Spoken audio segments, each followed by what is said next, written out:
Representative McGuire into the Zoom. Mr. Chairman, let me have us go live really quick, and then I will take roll. Excellent.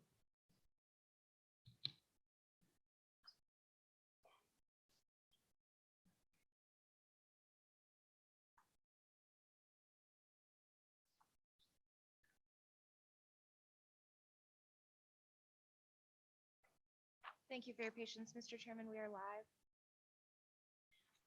This is a, oh, excuse me. Okay. Senator Boner. Senator Case. Senator Nethercott. Senator Scott. Representative Blackburn. Representative Clausen. Representative Clifford. Excused. Representative Duncan. Representative Ayer. Representative McGuire. Here. Representative Roscoe.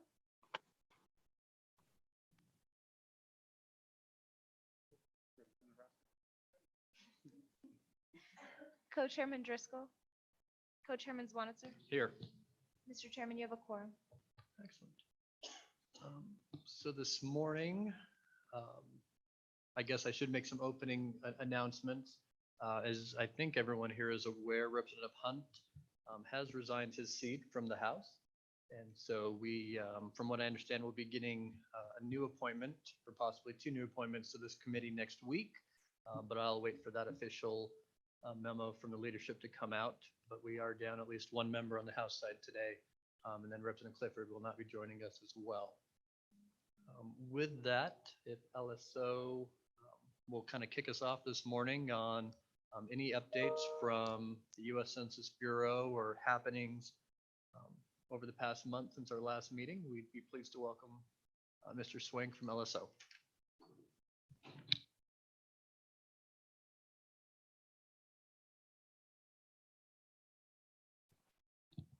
Mr. Chairman, can you hear me?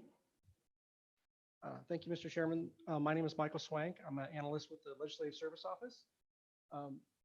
Our brief update is just kind of to tell you what has basically occurred in the last month or so since the September 3rd, 2nd and 3rd corporations meeting.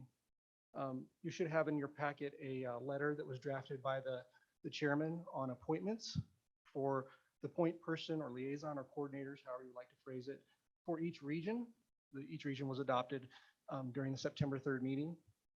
And then those appointments were made, and individuals, not just those individuals, but individuals from each region have been coordinating and planning different public work session meetings. The Census Bureau, I think if you recall back in August, the Census Bureau had two data releases. It's the same census data, but they did the legacy data formatted release on August 12th, for which LSO received some assistance with our GIS vendor to get that compiled and set up.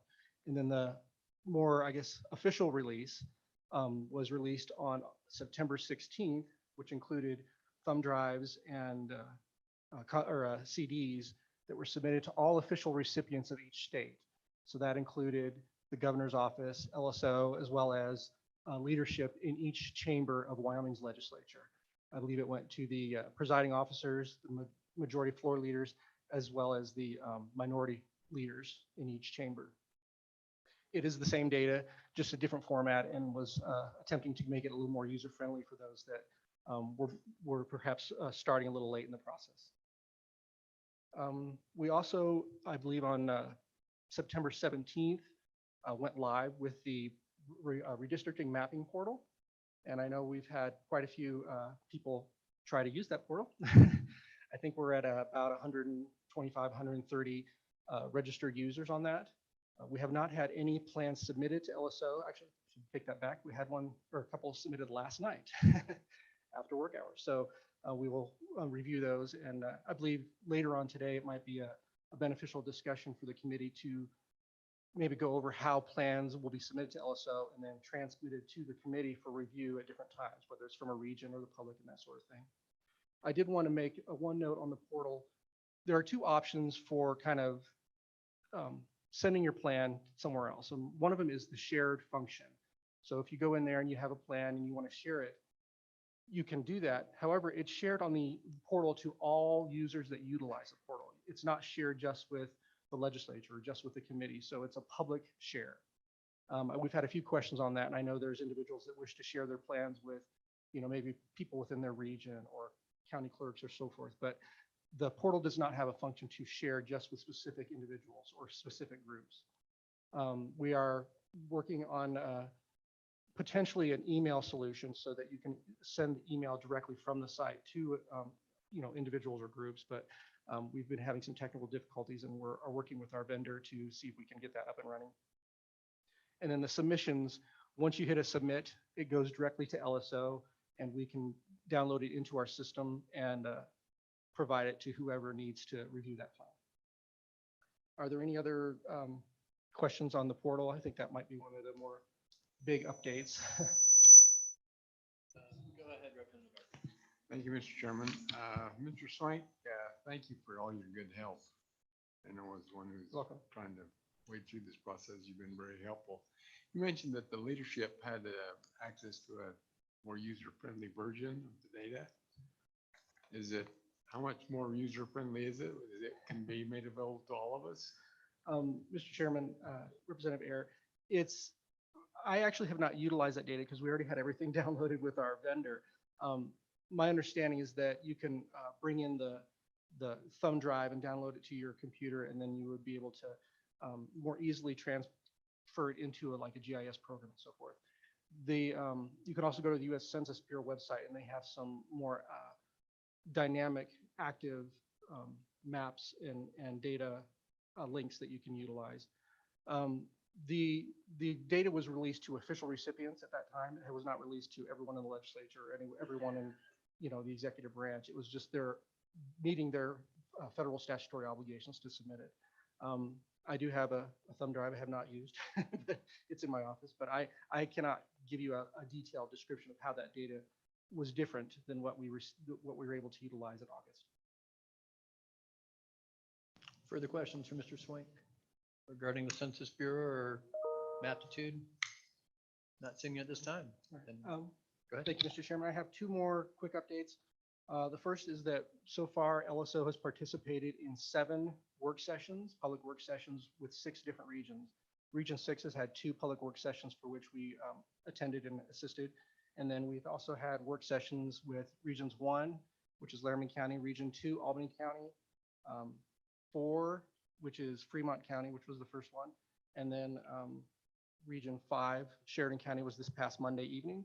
And then the last region was Region 7, which was, I believe, a couple weeks ago.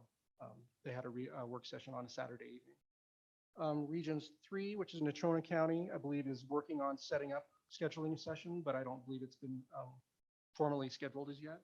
And then I also has not been asked to participate in the work sessions for regions 8, 9, and 10, but I know that they've been continually working on trying to get those scheduled.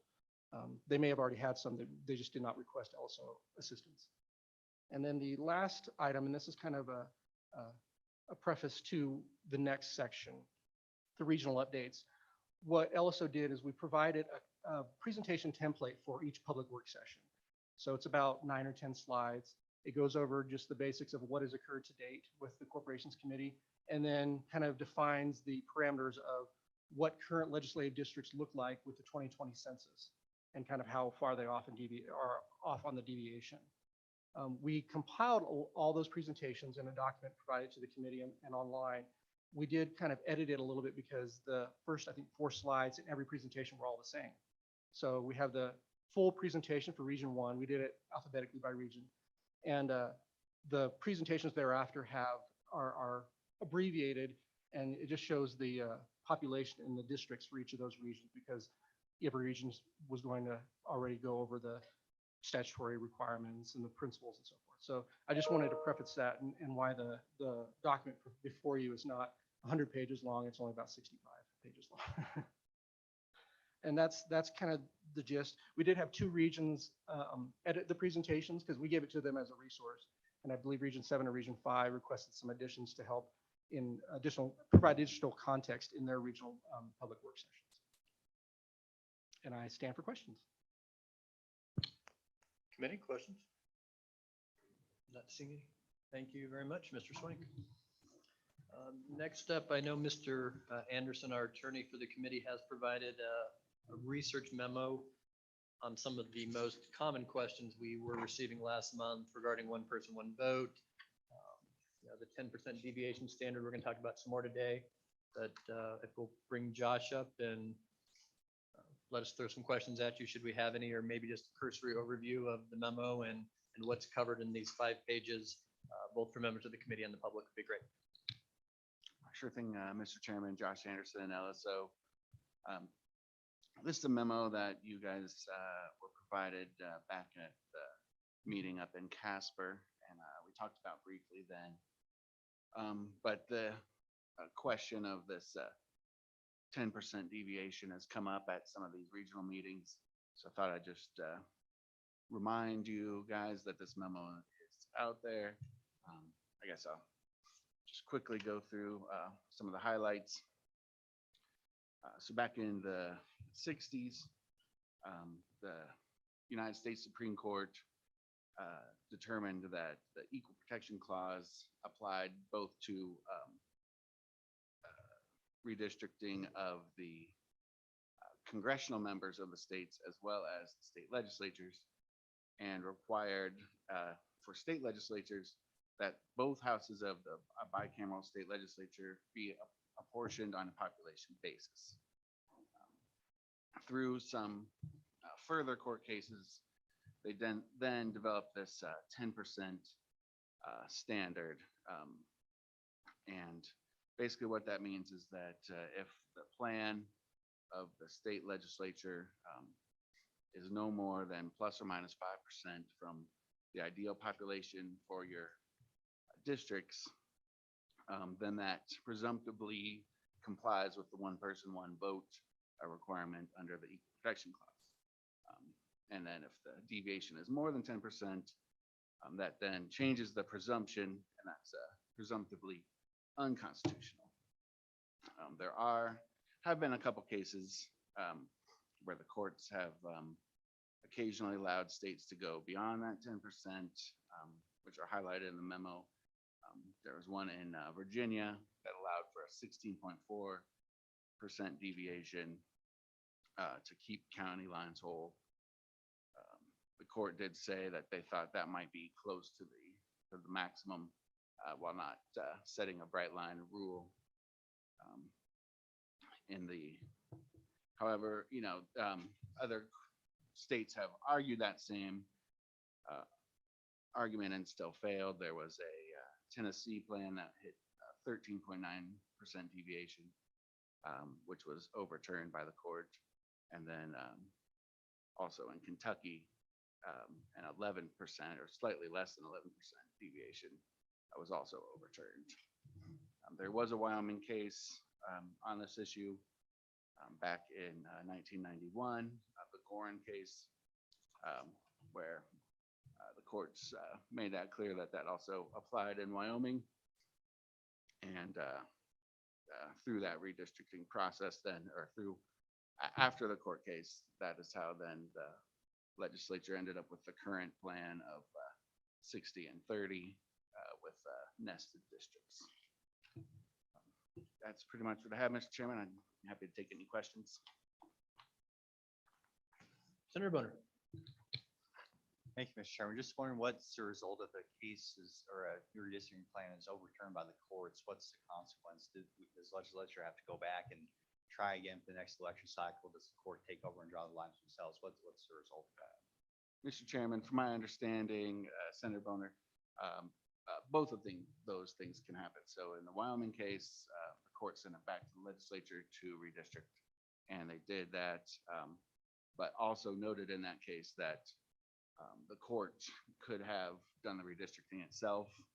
And the court also noted there that if the court did it, it would try to stay much closer to a 0% deviation rather than playing with the edges of the plus or minus 5. The court would try to stay more towards a 0% deviation.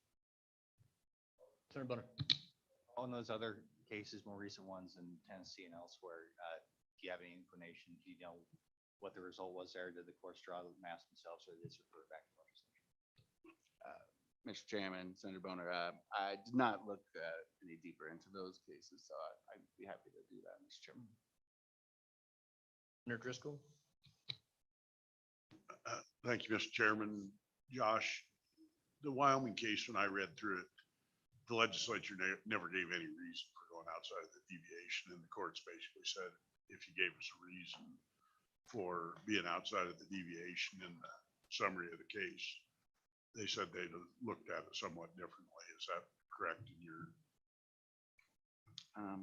Mr. Chairman, and again, I'd have to go back and look at that more closely. I do remember reading somewhere that because at the time, Wyoming was, the Senate was 58% deviation and the House was 83% deviation. And they said, the court did say that those greatly exceed those previously found unacceptable by the court. And they conclude that the reapportionment is facially unconstitutional. So, so I don't know if that indicated that they would have been receptive to arguments as to why that deviation was included or not. Thank you. Senator Scott?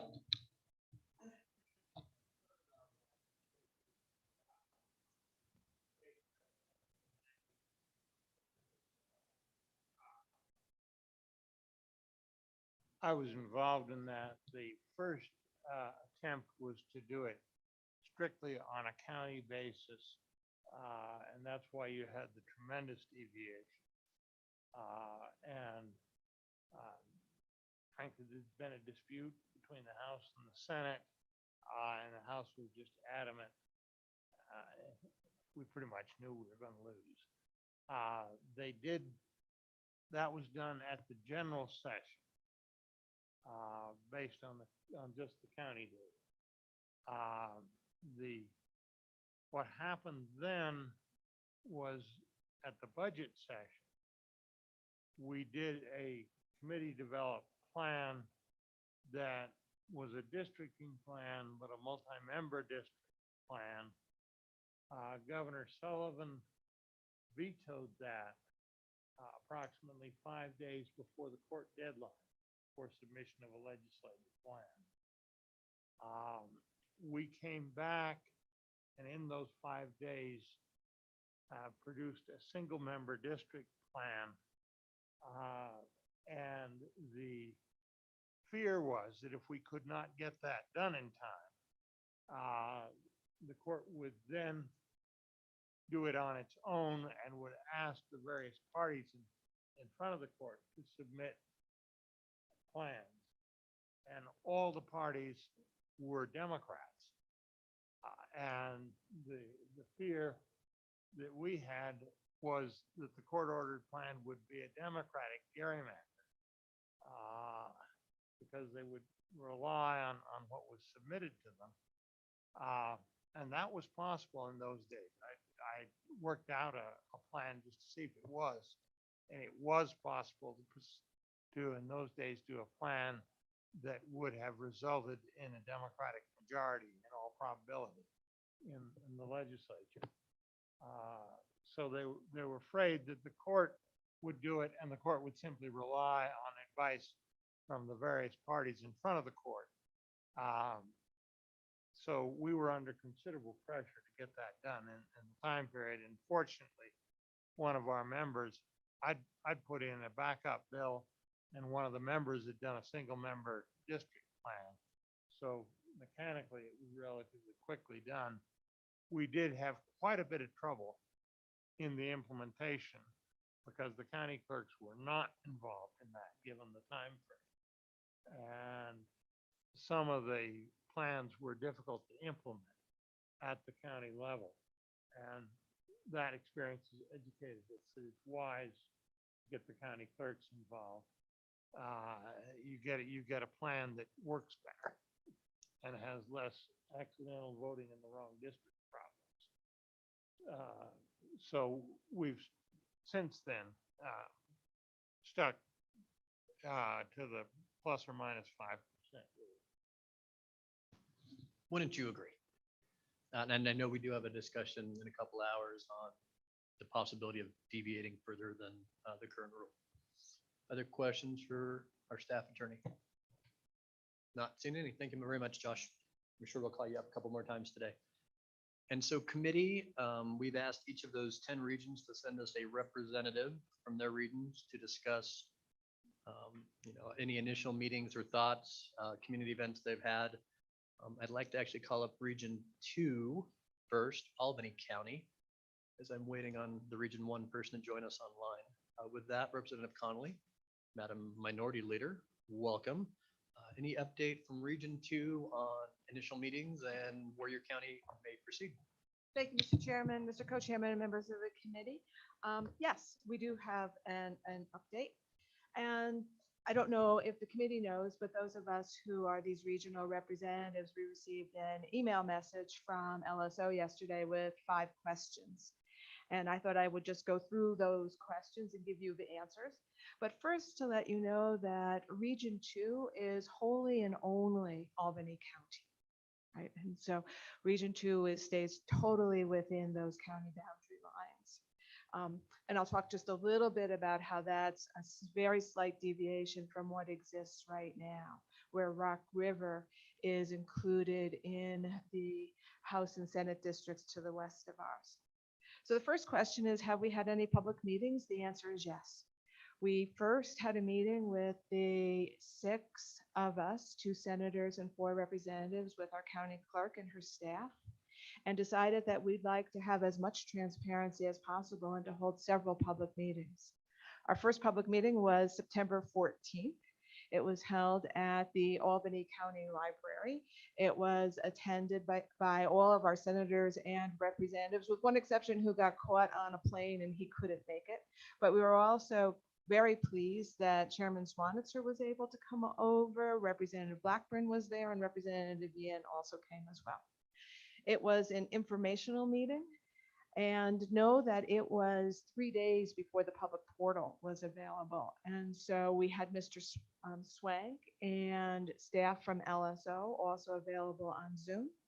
We had members of City Council in attendance, County Commission, and the school board, as well as the public. And so that was a very good preliminary meeting. If I would say 2 things of substance that were discussed would be that, 1, the keeping Albany County whole, and everyone at that meeting agreed that we want to and need to keep Albany County whole. And the second is the recognition that even though our population has increased, we have 2 districts that have lost significant population in the city, and therefore the lines will need to be redrawn. And I'll talk about that in a little bit with question 2.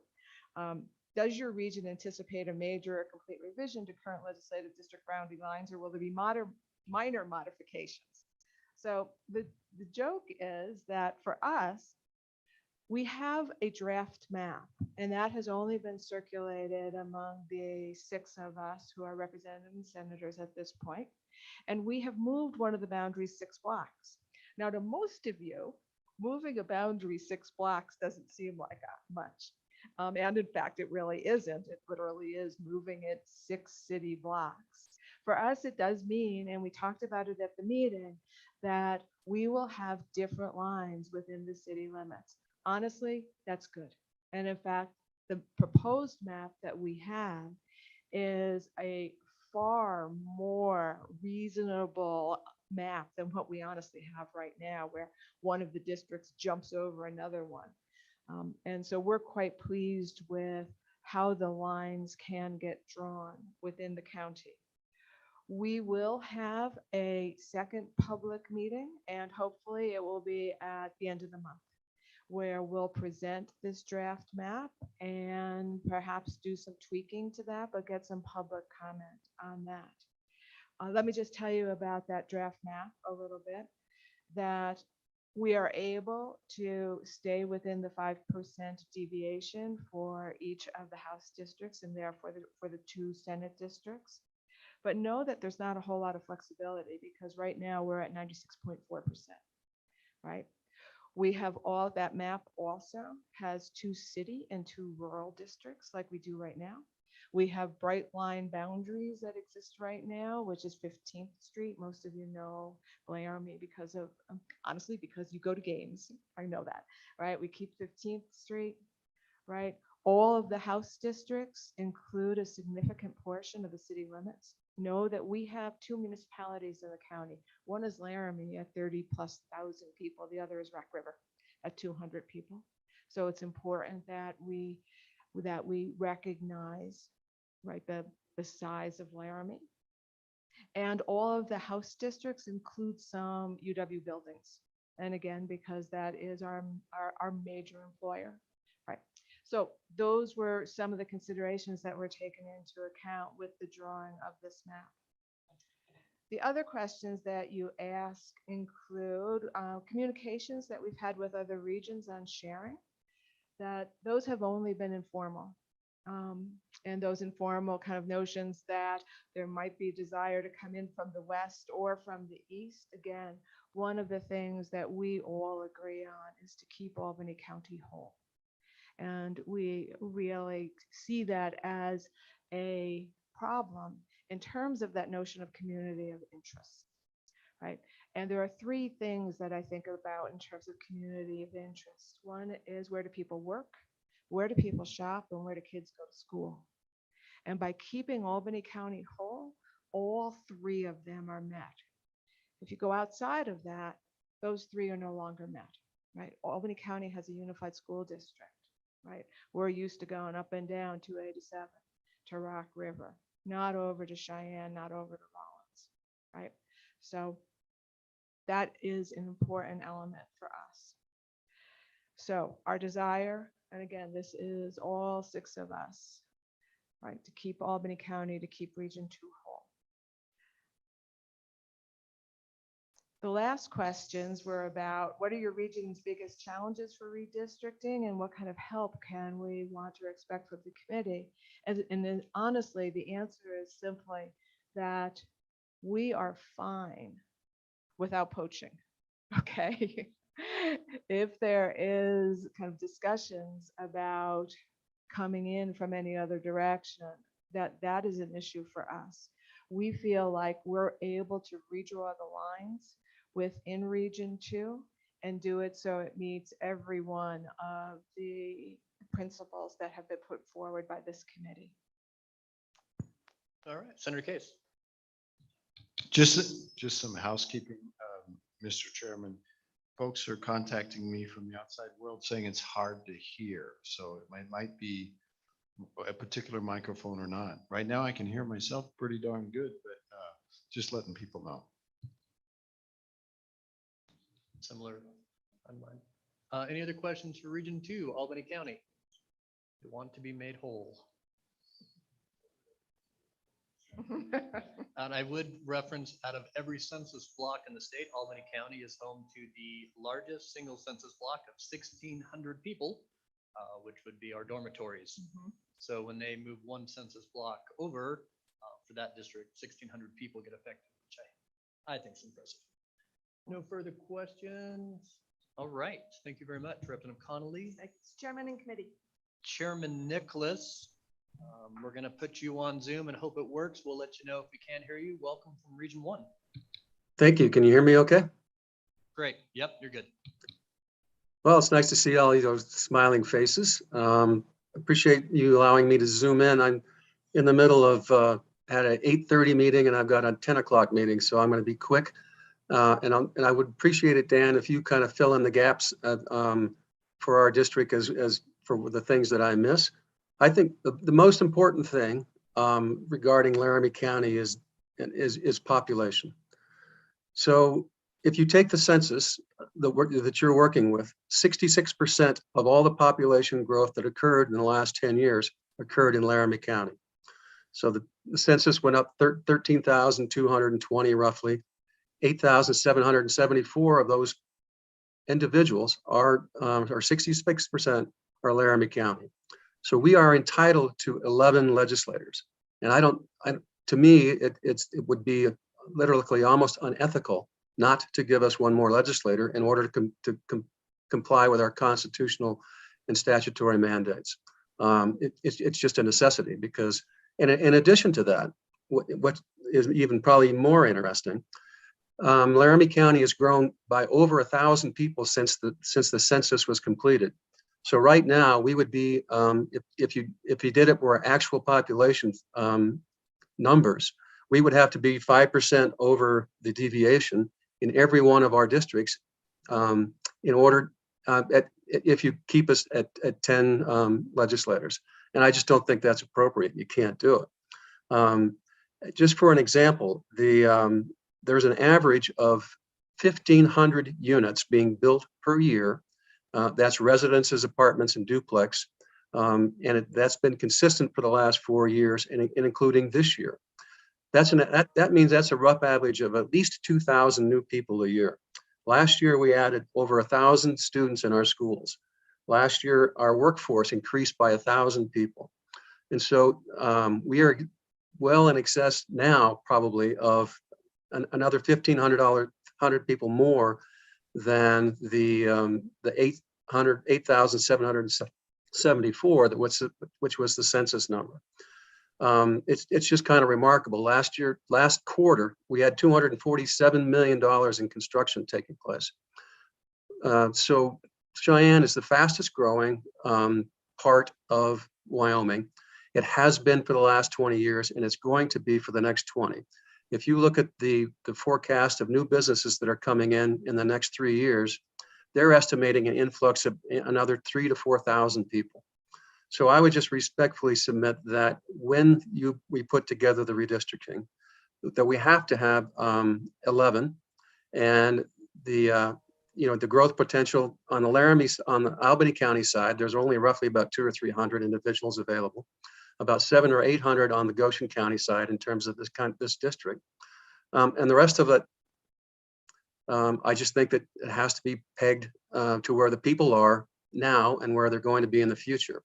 And that it would be naive and I think unfair to not recognize that we are the fastest growing county, and that when we're back here in 10 years, we're likely to have at least another 12,000 folks, and that will be woefully underrepresented in the meantime. And so we're working on different plans. Dan and some of the legislatures are trying to put all that together on how to make it work. There's an issue with the South Side in terms of their representation that our public meetings talked about, but I can let Dan talk about that. But to me, the key is just you have to look at the real numbers and make a real honest and hard decision based upon population. So I appreciate it. I turn it over to Dan or whomever. Thank you, Chairman Nicholas. And just to echo, certainly as the chairman of this committee, I didn't want to present on my committee because as we move forward, but there was overwhelming public comment for the three of us from Laramie County that the current regional map has us slated for 10 seats, putting each one of our 10 House districts and 5 Senate districts at 4.5% over deviation. And with the census projections, a year later, we would already be above the 5% threshold. So we still qualify for 11 House seats within that 5% deviation the other way as well. And so my county, from all of our legislators in the public meeting, were pretty adamant that Laramie County deserves 11 seats. And so we'll continue to discuss that today. As Chairman Nicholas said, the South Side of Cheyenne came in pretty strong, saying they would like a separate Senate district and 2 separate House districts, really to cover what we would call the 82007 zip code. And those are the major takeaways as we're continuing to plan forward in Laramie County. And we have a pretty good working group list of about 40 people. Are planning on having several more meetings. Anything Representative Blackbird or Senator Nethercutt want to add? Any questions for Region 1 from the committee? Senator Scott, go ahead.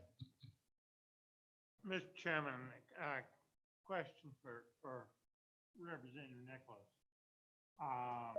Laramie County is next to Albany County you're on the higher side of the deviation. They're on the lower side. If we were to move a couple thousand people from the Laramie County districts into the Albany County district, so they'd be more equalized, would that improve the representation that those people would have? Chairman Nicholas, if you could hear that question? Yeah, thank you for the question, Senator Scott. The answer is I don't think that that's a viable option. I mean, by doing so, well, in essence, what you're saying, in order to do that, I take it that would have to be the new 11th representative would be half Albany County, half or partially Albany County, part Laramie County.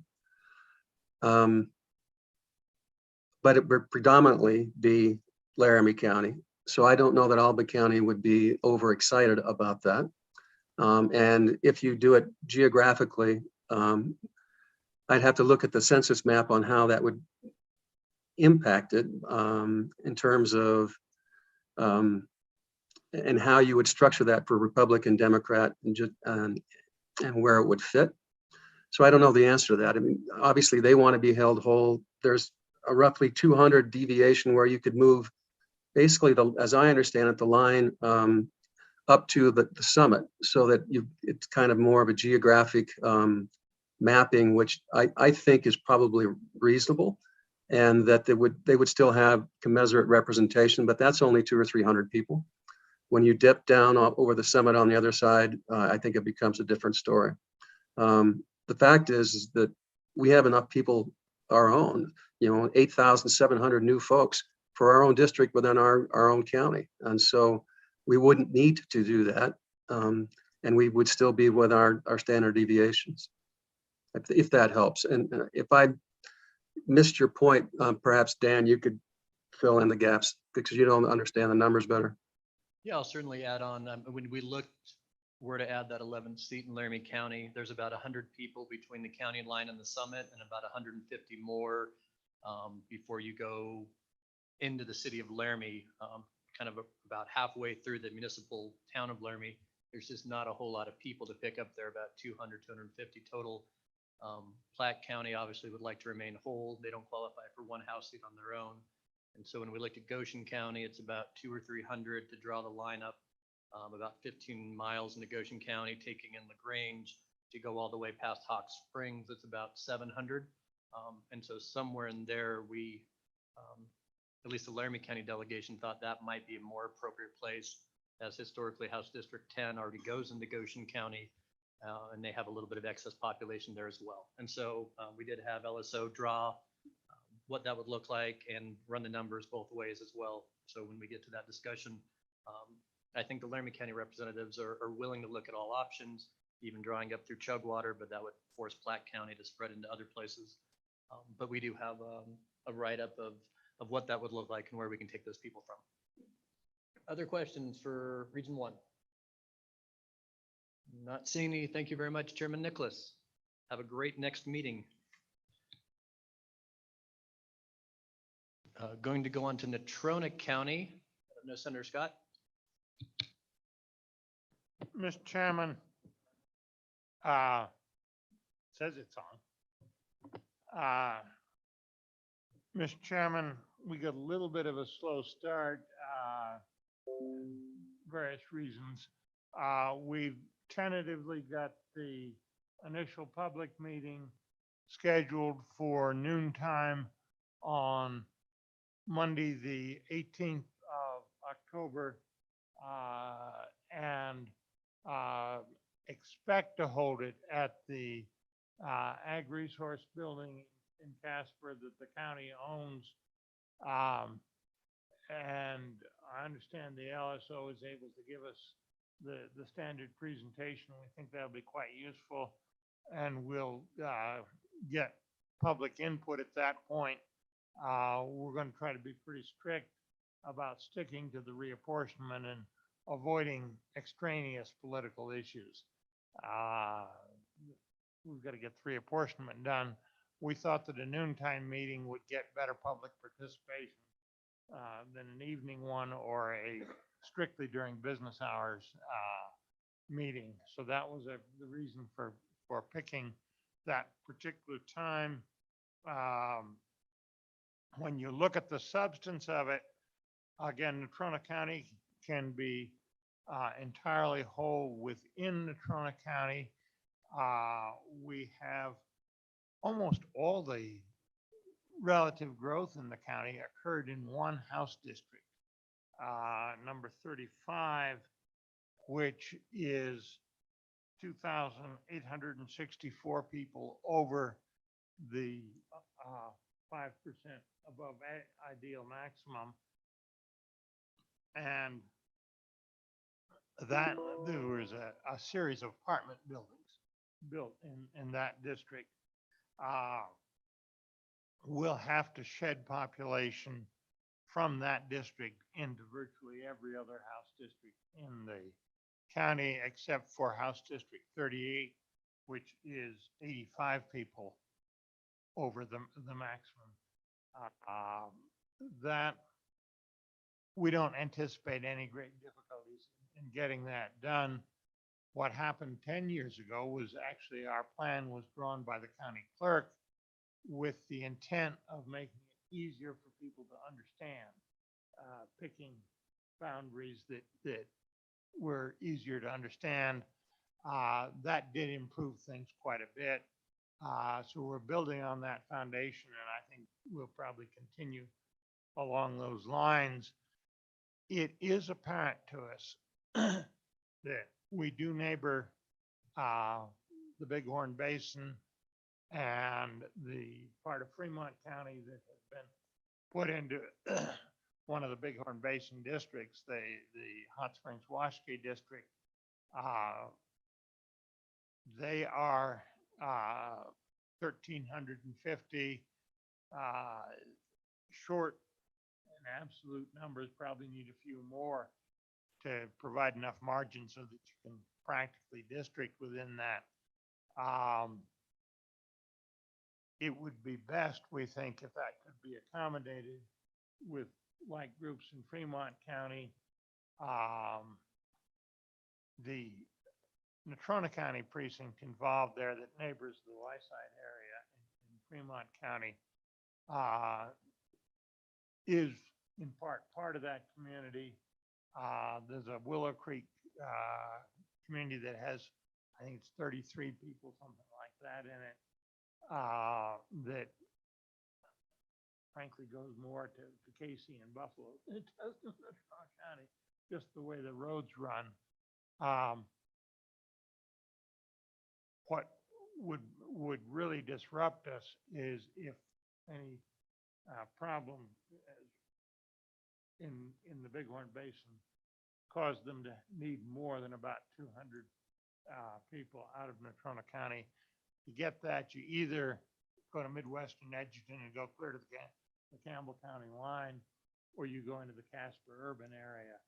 Either way, you'd have some people who were hours away from their representatives being able to see them, because you'd have to go up through Shoshone and go to through the big Wind River Canyon. But that is something that we need guidance from this committee as to, are we going to need to give up some population, or can that be entirely accommodated for the simpler solution, which is slight expansion on what's already been done coming into Fremont County. That's something we'll have to look at, Mr. Chairman. Beyond that, we don't anticipate any great difficulties in drawing a series of sensible district boundaries. I did tell the county clerk one of the issues we're going to have to deal with was, should we continue with individual House district members or have 2 House district members nested in each Senate district? And I thought that was a local option, and And I hope the committee will yield to the local desires on that particular issue. But that is an issue we will tell the public we'll have to consider. Questions for Region 3? Not seeing any committee. Let's go to Region 4, Fremont County. Senator Case. Thank you very much, Mr. Chairman. Representative Clifford and myself and our clerk, Julie Freese, convened a meeting in Riverton with all the parties to discuss potential redistricting for Fremont County. In the end, we really would like to keep Fremont County whole, and if we need any more people, we have to get rid of people, we thought we'd tie them in with Albany County. Or Goshen, maybe. Mr. Chairman, we were privileged to have you at that meeting, and we were also joined by Senator Boner and Representative Clausen, who were in town for the agriculture meeting. We really, population has been fairly stable in Fremont County. We can proceed with a 30-60 plan without a lot of tweaking. We're certainly very, very aware of the needs of our friends to the north in the Bighorn Basin. Our clerk has been in touch with them. It does look like, we'll have to continue the previous arrangement we've had with what we call Lysite and Shoshone being included in the Bighorn Basin. That's certainly a viable thing. There's a little bit more population north of Riverton that we don't want to lose, but that is a possibility. We are, however, intrigued with the notion of reducing the number of senators and representatives, and that would actually make a better fit for us. And then we could actually, within our boundaries, have 2 senators quite handily. And then I think it'd be up to the Bighorn Basin to get the rest of their needs from Albany County. Or Natrona County. Anyway, I see that Representative Ottman is here. Ms. Freese had a personnel meeting, and I don't know if she's online, but she would have some input. She's like she runs the place in Fremont County, basically. And so I don't know if she's online and wants to say anything, or Ms. Ottman or Ms. Clifford. I don't know if she's online. But that's where we're at, and probably have another meeting as before this shakes out with other people. We could be supportive of reducing the number of the size of the legislature, or kind of accommodating what we have now. I don't see Representative Clifford or Ms. Freese online. Representative Ottman, any additional thoughts from Fremont County? You're welcome to share. No pressure if you don't want to. Would like to recognize that you're here. Welcome. With that, any other questions, committee, for Fremont County, Region 4? Seeing none, let's go to Region 5, Johnson and Sheridan counties. Representative Kinner is joining us. The floor is yours, Mark. Well, good morning, Mr. Chairman, and good morning, committee. Very nice to be with you all this morning virtually. I wish I could be there in person. That would be a lot more fun, certainly. But to pass along the information from Region 5, Johnson and Sheridan counties, to tell you a little bit about our preparation for the public meeting that we held on Monday evening. On August 14th, Senator Kinski and I met with our county clerk here in Sheridan and our elections person and our local county GIS person.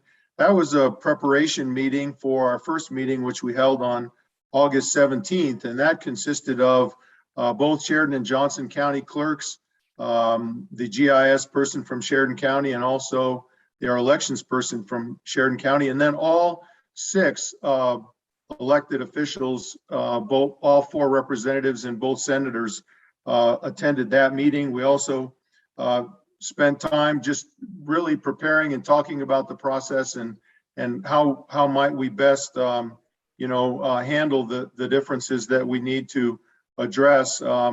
most notably House District 51 being over and House District 40 being under, that being Representative Crago's district and House District 51 being Representative Western's. So we also had a follow-up meeting to that on August 27th with all 6 of us present along with those others. And we did come up with some scenarios that we wanted to present to the public to propose some ideas anyway, with certainly, nothing set in concrete or stone, but just propose some ideas. And so Monday evening, let's see, what was that? 2 days ago, we had a public meeting at 6 o'clock in the evening at Sheridan College. We presented, each of us took one of the scenarios and we presented that. We presented the status quo. And then we did go in with the idea of fixing some of the split districts. In fact, fixing all of the split districts, of which we had 5 here in Sheridan County. And that was at the request of the county clerk and request of the elections supervisor. And so we did actually come up with, let's see, 1, 2, 3, 4 scenarios that all fixed those.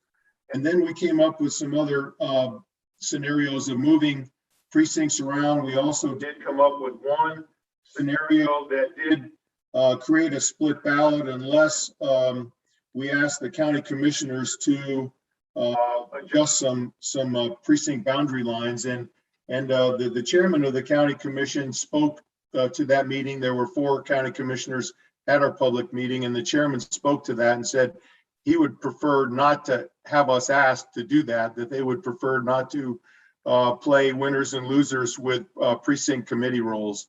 And so that was discussed. Also at the public meeting, well, in our meetings, we did visit about the idea of multi, I think, what do we call it? Multi-member districts. That was discussed, and we chose not to present a scenario like that. That was also brought up at the public meeting.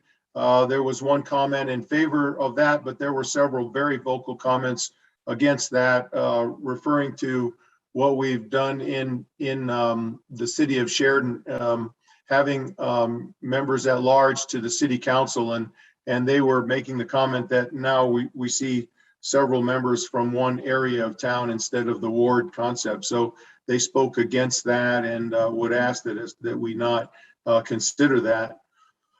Let's see. So I guess we're anticipating minor modifications, nothing really major. We have not communicated with any of the regions because we felt like we could take care of all of this within the region itself, within Sheridan and Johnson counties. Really, at the end of the day, the biggest challenge is what precincts do we want to move and more closely align with House District 40, which would be Johnson County, and the two areas are 0801, which is the Story area, and then 1901, which is the sometimes referred to as the Banner or Prairie Dog area. And there were comments of sort of preferring both of those, and so at the end of the day, we're now going to wait and see what kind of comments we have coming out of that. The newspaper has published a really good article about what we're doing, and so we're going to wait for comments there. And then also the local radio station, one of them really covered the fact that we were having this meeting very well. And so we'll now wait for comments and see if we need to have another public meeting or if we need to get the 4 reps and 2 senators back together and then make a decision. What if we can't come to an agreement in total, we may just submit 2 or 3 scenarios to you. If we can't come up with just one scenario to send. So we do have 3 scenarios that do get within the 5% up or down. And so we're feeling good in that regard. Happy to answer any questions. Any questions for Region 5, Sheridan, Johnson counties? Senator Scott? Mr. Chairman, question for them. Again, we have the problem with the Bighorn Basin, where my recollection has enough population to only come up to 93% of what they need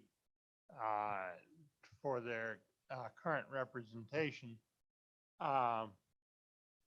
There are, as I remember the figures, slightly over 400 people in the KC area and the areas bounding Fremont County and Washakie County in Johnson County. How disruptive would it be if that group got put in a Bighorn Basin, basically a Washakie Hot Springs district, if we are unable to accommodate it within Fremont County? Wouldn't you agree, Representative Kenner, that you want to represent the Bighorn Basin as well? No, I would probably not agree with that. Appreciate the senator's comments, Mr. Chairman. I think it was pretty clear that that the region wants to stay whole, and that one of the problems that we would see, that we actually did talk about in looking at the principles that you've given to us, is communities of interest, but also barriers, the geographic barriers. And of course, the Bighorn Mountains would be the largest barrier to considering something like that. And so that, certainly presents some major challenges. So I think that our region would prefer to remain whole and just adjust the boundary lines a little further than where they are above Johnson County into Sheridan County. So I feel that I could present to you a pretty strong desire and willingness to not expand as the senator suggested. Further questions for Region 5? Follow-up, Senator Scott? Nope. All right. Thank you very much, Representative Kenner, for being here. Thank you, and thank you for all your hard work and heavy lifting, committee and chairman. Thank you. Mr. Chairman. Oh, Senator Scott? Mr. Chairman, I just wanted to make it very clear, I was not advocating that as a solution, but it is mathematically one of the things that we could do. It doesn't look very optimal to me. But that highway is open all year round from Johnson County to Washakie, unlike the Sheridan, 14A? And Mr. Chairman, it doesn't have the landslides that happen in Wind River Canyon that close it repeatedly. Mr. Chairman, it's open most of the time. So with that, we're going to move on to Region 6, and it's great that we're all kind of still giggling and excited about how this is going to work. We're going to keep that up as long as possible during this process until some hard decisions have to be made. With that, Chairman Driscoll. Thank you, Mr. Co-Chairman. Region 6 has had 2 meetings. We had one in Sundance on the 30th. It was probably attended by 50 or 60 people. It was kind of interesting. We had nearly all of our representatives and senators out of the region, or the new proposed region, which is Crook, Kemble, and Weston. Nearly all of them came. We had commissioners come from a couple of the counties, and we kind of went through the ups and downs. And then we had a meeting yesterday in Gillette that was hosted by their commission that didn't have any of the other commissioners, but had most of the representatives and senators at it. The region fits pretty well compactly within the 3 counties. When you look at the numbers, they're basically over about 470 plus or minus 477 of the maximum 5.82%, I believe, if you're using the +5. The meetings were pretty clear, particularly the meeting in Crook County. Crook and Weston both would like to have a rep. They're faced with the same thing that you guys are down in the Southwest and Natrona is Interestingly enough, is there's about a half a rep, which is the same deal you hit in the other areas. Everybody's presenting, they have a full representative, and they really don't. They've got about a half a rep of growth. And that half, the decision of where to put it's tough. Weston County was the biggest loser in the last redistricting. It got cut in third pieces, and we're going to get to see that as Representative Hunt has now resigned to go to work for Lummis's office. We're going to get to see firsthand what happens when you take 3 counties and try to pick a new rep. So they're kind of split that way. It's interesting. There's a reasonable chance that, and this could have happened years ago on an election, that after they reelect the person, that Weston County is left without a senator or a representative when they have over 2/3 of the population for a rep. And that really leaves them in a bad place. And so I'd work really hard with Weston to try to put them together and also to keep Cut and Crook up. And as we went to the meeting with Campbell County, it's really difficult when you get there because they'd really like to have the full rep with about 4,500 votes. So we've all agreed we want to stay within the region. We'd like to stay Crook, Campbell, and Weston. I don't think there's any kickback on that. The one variance is, and you'll hear me keep pushing on it, is the 477 votes that lay in southern Weston County or in southern Campbell County, depending on how you want to do it, would really like to stay represented within that county block, even if it means we go over by the 5.82. And you'll hear this afternoon, I'll go more into that, is I think there's great reason that even under the one man, one vote in the court cases, that there's reasons not to have it. The example, and I'll go into it more this afternoon, is Representative Hunt has given it. He actually had a person run against him in Goshen County on his first term when they redistricted. There is 99 votes in Goshen County. 97 of those votes voted for who is now Commissioner Ellis. And Ellis lost by a large margin, and Hunt was the representative. And it really goes to highlight what happens when you cut those small areas out, how you stop people from being able to represent these small rural areas. Because nearly all the dips are cuts. So it really changes. And I represent to you, if you let a vote of the people south of Wright or south of Newcastle, if they'd rather stay in their county and have over underrepresentation, they would choose to do that. We've heard it over and over here. So where we're at is the push, and there'll be a series more meetings, is do we keep Weston and Crook whole and take chunks of Campbell County out, or do they carve into one of the 2 counties and go back to the system we've kind of had that's done it? We're trying to figure that out. We know it's going to be tough. They've been good. The hard part on a map, and it's what we ran into with Senator Scott and started with, when you cut into Campbell County to take those areas that are rural areas, and it looks like Campbell or Crook and Weston have taken about half the county when you do it. It really carves out because there's no people in those rural areas. Or if you paint them, they look really rough. If you don't, the other real challenge on redistricting in this area, and we have left Campbell County to their own.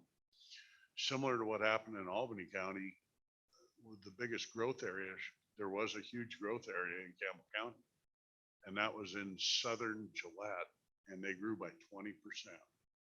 And when you take that 20% growth, it means the House districts will be majorly realigned in Campbell County. And in truth, when you look at our district, over 2/3 of the district lays in the city of Gillette. So it's really a challenge to keep their area well represented and yet have rural representation in these rural counties. And I've tried to be as honest and upfront as it is. We're the same. We're still laughing and joking, but when it really gets down to it, we don't know if we do cut cards, knife fights, or gun duels on who the winners and losers are, because there will be a area that gets hit somewhere within it. And that's the long and short. We fully embrace the 3 counties we're in our region. The takeaways, we embrace those 3 counties. We'd like to keep the 477 votes in the region and keep it intact. And we'll figure out amongst us kind of how we divvy it up. And I think all of us have agreed. I'm sitting looking at Alan. we've all agreed we're gonna take the dose of cod liver oil, however it comes when it's done. We're just gonna have to sit down and come to an agreement, because that's the hardest problem for all of us, the redistricting in the end. There is winners, there is losers, and this body, if the regions can't make their own choices, this body's gonna do it for them. So I guess my advice to everybody is if you can get your region done correctly, it behooves doing it that way rather than us sitting up here trying to redo it. Thank you. Stand for questions. Questions for Region 6? Not seeing any. Thank you very much, Chairman Driscoll. Region 7, Converse Scotia Niagara Platte, Senator Boner. Thank you, Mr. Chairman. Welcome to Region 7 in Commerce County. It's glad to have everybody here. Oh, good. Okay. Oh. I didn't know what that meant, Senator Case. So anyways, yeah, we had a very good meeting in Fort Laramie on the 25th. A great turnout for Saturday night, over 60 people, not including legislators. And we have a pretty good idea of how we're going to move forward. It involves, obviously, it gets complex, as Senator Driscoll was just discussing. When your starting point is you have counties already working with each other. It's not, leave us alone. And we want to be perpetually overrepresented in the legislature. Everybody's going to say that. So I'm glad to see the level of cooperation we've had in this 4-county region, where we've kind of come together, and we've been mostly working with the clerks and legislators to have a plan that every county gets a little something, every county gives up something without compromising the core interests of their neighbors. And so basically what that plan looks like is we take the current House District 2, which is vacant, former Representative Hudd's district. Instead of going up from Goshen County into Niobrara into Newcastle, instead we just keep it within the region and come west into Commerce County and Douglas. So basically Representative Barlow's district would become part of the House District 2 or whatever, current House District 2. And that's the general concept. So there's a lot of, like I said, Niobrara, Pike counties get to remain whole. That's important to them. Obviously, there's a way that if you want, play games, you could say cut Platte County right in half to the point where they're a minority in both House districts that they're in. And obviously, they're 90% there for their own House district. So we try to avoid stuff like that, even though that may have been in the interest of, say, Commerce County or Goshen County, if we're just going to be focusing exclusively on what's best for our county and take a adversarial view of our neighbors right off the bat. So we really work together. We have a good plan where everybody gives something, everybody gets a little something.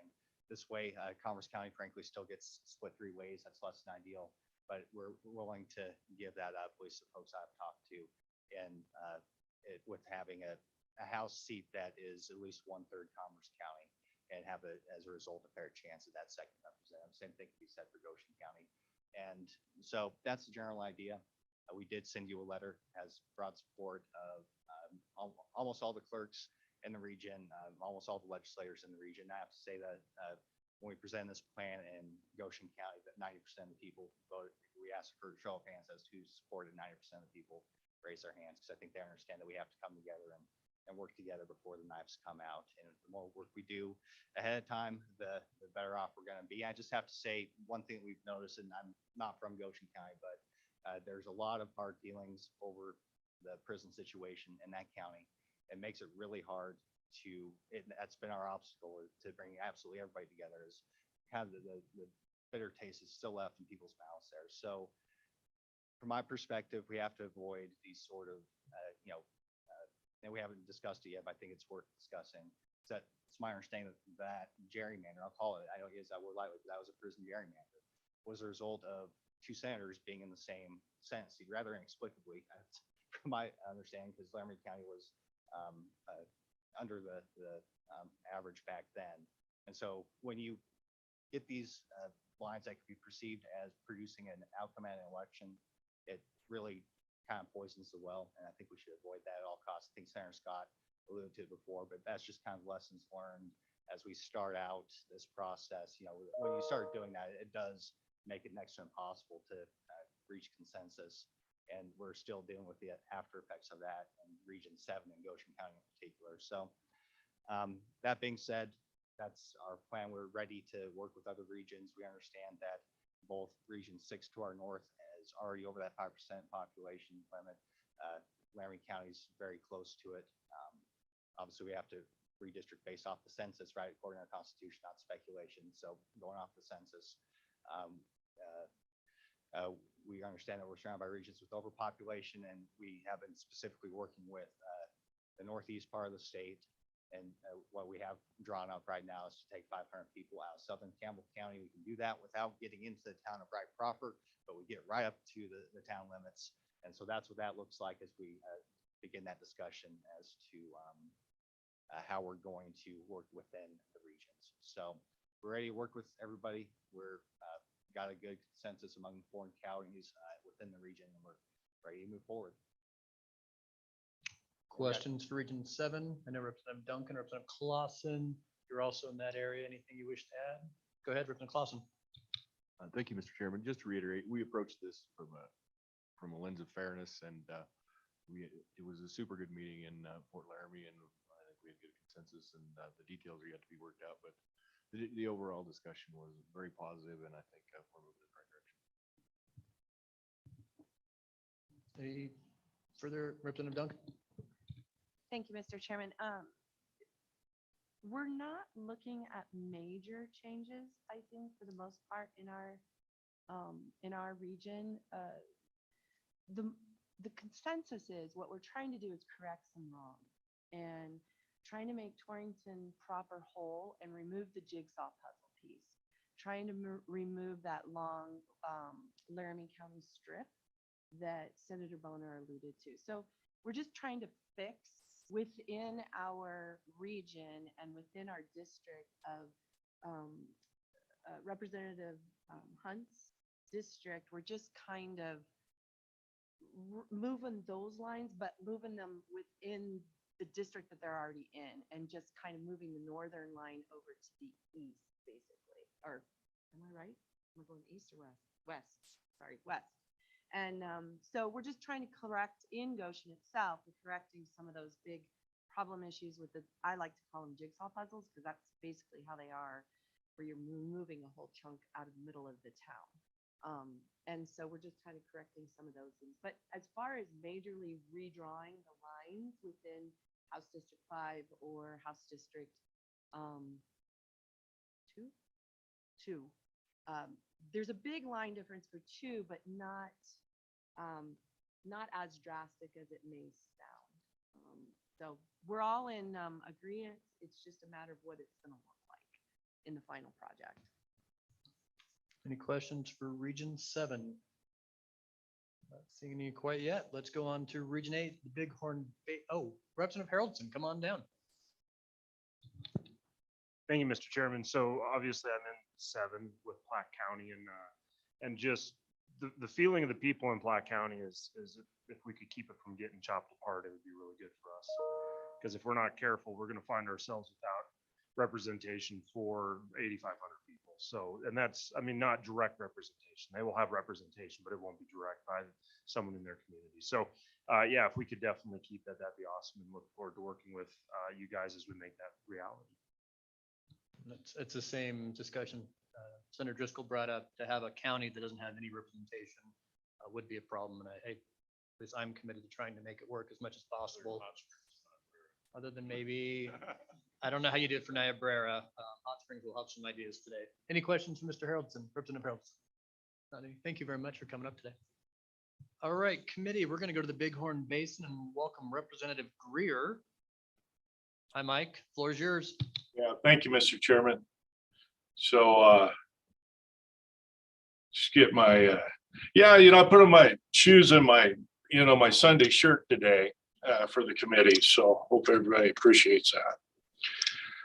I was going to give a quick report, but there's a lot of editorialization going on. So I just, I'll throw in my 2 cents. I think this committee needs to consider the uniqueness of Wyoming and not hold fast to a 10% variance, but look at it rationally from the communities of interest, the geographical barriers that we have, the fact that trying to meet a statistical number is going to disenfranchise certain people from being able to run for the legislature, from those people being able to be effectively represented. I know this committee is going to have that discussion later on, and I do trust in our process, and I hope that is a spirited discussion. Bighorn Basin is a problem for the state when we look at this redistricting. One thing I must say, and I fully recognize that we have to accept the census. There's nothing that we can do. We're going to use that census. Washakie County in particular, since the last bust in 80, after that fall off in population has had a steady incline of 1 or 2%. We had a dramatic decrease this year. And the statistics within our communities, that is water service, looking at gas usage, and then probably the most important factor, the sewer lagoons, does not demonstrate that the census was accurate. We have an older population as a general rule, and with being fractionalized into smaller communities, we just did not have the resources to go out to encourage the acquiescence for folks to sign up for the census. All of that being said, nothing we can do about it, but I've heard a lot of comments about unfair and entitlement, and I need to make my comments concerning that. With all that being said, we met all of the Bighorn Basin legislators, with the exception of Representative Rodriguez Williams, with our county clerks, along with Julie Freese from Fremont County. I've known Julie for a long time. She's one of the good ones. We had a meeting. We discussed some of the issues surrounding us. One of the things, Senator Scott, Rob Hendry did show up. Rob's got ties with the Orchard family out of Washakie County, and we had a good discussion regarding the option of going into Natrona County, and to a person, we all felt that really was not a very good option. I believe all of us in Wyoming share a certain sense of community interest, but to go clear to the outskirts of the city of Casper just would, again, not be fair to those people in that area. And that was something we ruled out as being a viable option. And I appreciate, maybe you guys wanting me to be part of your county, but the other comments about moving into Sheridan or Johnson County, quite frankly, with my situation, I feel as if I represent Southeast Sheridan County much better, and probably get more calls from that area than the legislators that are assigned to that. But that's not a realistic proposition, and I don't intend to be in my seat much longer. So that's not really an option. What we came up with were two plans that we are in the process of working on. And I actually just got a rough plan, one of the plans today. The two plans revolve around two separate ideas without them being ranked at this point. The first, and again, this is in no particular order, is to take the existing boundaries of the Bighorn Basin, which does include Lysite and Shoshone, which does have strong ties, family ties over, if you look historically, to Thermopolis. As a matter of fact, Senator Cooper was born in Lysite. And to divide that up in a way to minimize the variance, which we, with the help of LSO, came to be somewhere around 6.5. I think it'll be a little bit higher. I'll be blunt, the initial efforts on that create some really ugly looking districts. But we're working on that. The second plan then is to look at getting closer, or very close to the deemed variance, which would involve us working with Fremont County, the Missouri Valley Road area is a logical choice. Again, when we talk about, continuity or, community of interest, I in particular, although it wouldn't be my district, it represented a lot of people along that area. And then I presently have quite a few beet growers down there. Julie Freese, again, was on the call with us, understood the need to look at the plan, and would cooperate in putting the plan together. Again, as Senator Case said, those are all things to be sorted out and for us to realize. Our goal is to try to get those two plans in as good a shape as possible. Then we'll hold a couple public meetings. I truly believe, even though I would like to see the state fight this strict 10% number and justify it, overcome the presumption. I do think in the end, what we're going to find fits the best is for us to work with Fremont County to pick up some of those numbers. It does look a little better. So with that, I'll be quiet. I think Senator Cost was intending. There is his smiling face. Him and I have been in contact, and I believe Chairman Flintner is in the room with you, and her wisdom is always appreciated when she agrees with me. Senator Cost, anything to add? Go ahead.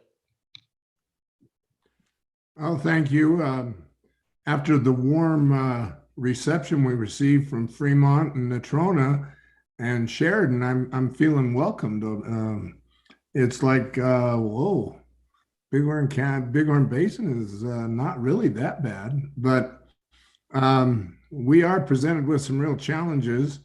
And like Representative Greer said, the two that we feel have the most promise, he's presented. I fully support him on it. I've been over meeting with one of the deputy clerks trying to see what we could put together, and there's just not any way to put together anything that looks very pretty. So we're still struggling, working on it, but I think we can come up with a plan if people just kind of, I guess, consider the situation and support it. So that's about all I have. I think Representative Greer pretty much said everything else. So thank you. Representative Flitner, you are here in the audience. If you want to come forward and say anything, or you're good. Just want to mention you're here, Chairman Flitner. Thank you for being with us. Any other questions for Region 8? Not seeing any. Thank you very much, Senator. Chairman Greer. We're going to move on to Region 9, Carbon Sweetwater. Welcome, Vice Chairman Stitt. To corporations, floor is yours. Mr. Chairman, members of the committee, thank you so much. On Region 9, Region 9 is Carbon and Sweetwater counties. It does divide pretty neatly into, by population at least, into 6 House districts and 3 Senate districts. Our principles of keeping it contiguous, compact, and a community of interest. The compact goal is not one that we can probably meet very easily when we have 18,000 square miles to put between 3 Senate districts. So we focused on community of interest. As far as public sessions, we have, we're looking to have 2 public meetings that will probably be a bit later in the 2nd and 3rd weeks of November. As far as modifications go, north of Rock Springs has a couple thousand people. And in 2002, half of it got split and given to Lincoln County, and the other half got split and given to Carbon County. That created a bit of concern for the North Rock Springs folks. In 2012, it was kept whole, but for the most part of the last decade, the balance of the population was over in Lincoln and Uintah counties. So one of our goals that we're working on is to take North Rock Springs and move it into Senate 12, which is Rock Springs, so that it would achieve a goal of community of interest. I shared a couple of plans. Neither one of them are perfect. The second plan, it after I drew it, I thought, well, this looks like if Vincent van Gogh or the other Impressionist painters had been Wyoming legislators, what would it have looked like? And so it's the lines are a bit jagged with flowery brush strokes, but it does work. Senate 11 right now has Rock River and Albany County in it under our current plan. It's possible, I believe, if the Joint Corporations Committee wants us to delete Rock River, I think we still can.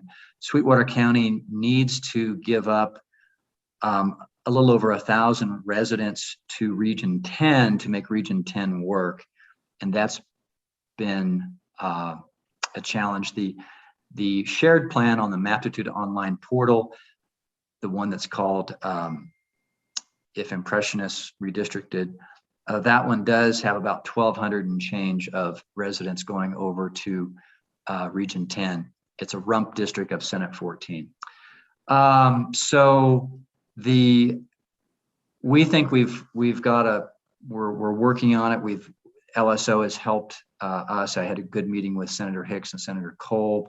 We've had a lot of informal discussions among the other representatives. We've communicated a fair amount with representatives and senators from Region 10.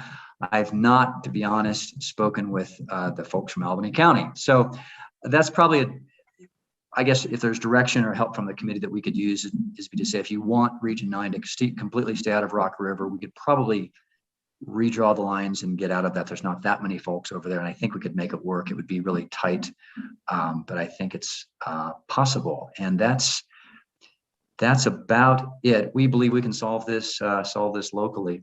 Do you have any questions for me? Questions for Representative Stith, Region 9? Not seeing any today, Representative Stith. Thank you for joining us and waiting. Thank you very much. And then we're going to go to Region 10, and I think Vice Chairman Ayer is presenting. Thank you, Mr. Chairman. We're behind schedule and I'm the last one, so I'll be brief. Region 10 really works out pretty nicely. We grew a little under 2% as a region since the last census, so there has been a great shift in population, great change in population. We had one house district that shrunk by quite a bit and a couple that grew by some up in the Teton, Afton area. But we have had, early on, it wasn't a public meeting, but we had all the clerks and most of the legislators involved in that meeting. And then we've had a couple of informal meetings with the legislators. And then Monday we had a meeting with all 4 senators and 8 representatives. And we have a proposed plan. It's just a proposal that we plan to present in public meetings going forward in the next month or two. That I think consolidates the community of interest a little better.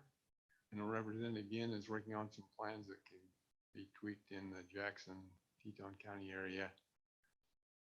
And we may do a few more changes in the Evanston area as well. One of the things that I was glad to hear is that Representative Stith was agreeable to the fact that we need about a little over 1,000, between 1,000 and 1,500 people from Sweetwater County to make ours work. House District 18, which is currently represented by Scott Heiner, currently has about 2,000 people in Sweetwater County, and we could get by with a few less than that, but we still need at least 1,000, or preferably 1,500, to make our districting work. And with that, we can make our redistricting plan work pretty well, I think, and accomplish better accomplish the community of interest goal. We're also within the plus or minus 2% or 5%. I do agree that I think if we really want to represent, just an example, currently in House District 18, there is a little subdivision on the north side of Evanston that is included in House District 18, which is Senator Heiner's district, Representative Heiner's district. Those people they feel pretty well disenfranchised because they're the only part of UNT County that's not represented by a representative from UNT County. But I think we can fix that. Mentioned that Representative Yen has some rural tweaking that he can do in north part of our region. So with that, I think Representative Roscoe, Senator Dockstetter, President Dockstetter is, I think, online. If you want to add anything to that, welcome your input as well. Sure, let's start with Representative Barasco if you have anything to add, and then I know Representative Yin is also here. And if he wants to add anything, certainly come up. Go ahead, Representative Barasco. Thank you, Mr. Chairman. Representative Vare did a great job of defining what we've done. We do have some public meetings scheduled for next week, and I know the Chamber of Commerce in Jackson we're having a meeting tomorrow morning. And that's for all the business owners and everything, so that should be a large turnout. The only point I can make is, I think the only place we need about between 1,000 and 2,000 more people to make it work for us, and we're really confined on the northern part of our region by mountains, the Yellowstone parks, and the state line. So we really do have to go down into Sweetwater County. Thank you, Mr. Chairman. Going into Sweetwater County, huh? Representative Yin. Mr. Chairman, thank you, Representative Yin. So I think Representative Roscoe outlined a lot of what our plans are for Teton County. So we are looking for another public meeting on Wednesday, probably evening. We did want to have one before this meeting. However, Teton County, as many of you know, canceled a lot of their in-person stuff. So we've just kind of been working around figuring out what the right appropriate time for having a public meeting in Teton County. So Wednesday evening, afternoon is what we're kind of aiming at for that. I do want to speak to, I know a couple of people have talked about the census. I think there are constituents of mine that have thought that Teton County also was undercounted. What I'd like to request of the committee, if anyone is around 8 years from now, is that we put some funds towards bolstering census efforts. I know many other states have done that, and I really want to make sure that Wyoming has an accurate count. So maybe not for this time, but for next time around, we can do that. And some of the goals for the public meeting is just so for Teton County and Jackson, we can get some public input before I don't really want to propose a map to everyone without getting their public input first. So once that meeting happens, I'll probably have some adjustments to the Teton County specific lines while still trying to reinforce the borders that the region has agreed on. Thank you, Mr. Chairman. Any questions for Region 10? Senator Scott. Mr. Chairman, at the last committee meeting, or maybe it was the first committee meeting on this subject, we heard from a resident actually of Yellowstone National Park, and there aren't very many of them. And the plea was to get Yellowstone National Park all in one district or another and not split up. The majority of the people, what few residents there are in the Mammoth area and are treated as part of Park County. There are like 79 or 80 people, I think, if I can remember correctly, in the so-called Teton County part of Yellowstone National Park that have been counted in your region. Would moving that, just the people strictly within Yellowstone Park and that area, all to the Bighorn Basin District, is that loss of about 80 people going to cause you problems as you draw your lines? Representative Yin. Mr. Chairman, so I know the person who gave testimony, and I have talked to him previous to this meeting and after the last meeting. I think there is a desire for those folks to be in a Teton County specific district, but I think ultimately a lot of the concerns are around how do you represent that district accurately, and how do you campaign in those districts accurately, right? So if you have a Bighorn Basin resident or representative trying to campaign in November in northern Teton County, it basically becomes impossible. So making sure you get accurate representation from each of those people who live in both sections of the state, I think is very important. And I think combining them into either Teton County or Bighorn, that does become problematic when you think of the other aspects of representation. Thank you, Mr. Chairman. Senator Scott, go ahead. And I think that's part of the problem with Yellowstone National Park. They are just plain isolated no matter how we do it. And the question is, are they better off all one way or the other? And what I'm trying to find out is how tight is your process of getting the lines drawn? Is it such that we had better leave things the way they are now? Or can we put those 80 people and that southern part of Yellowstone Park in the Bighorn Basin District along with the rest of Yellowstone National Park?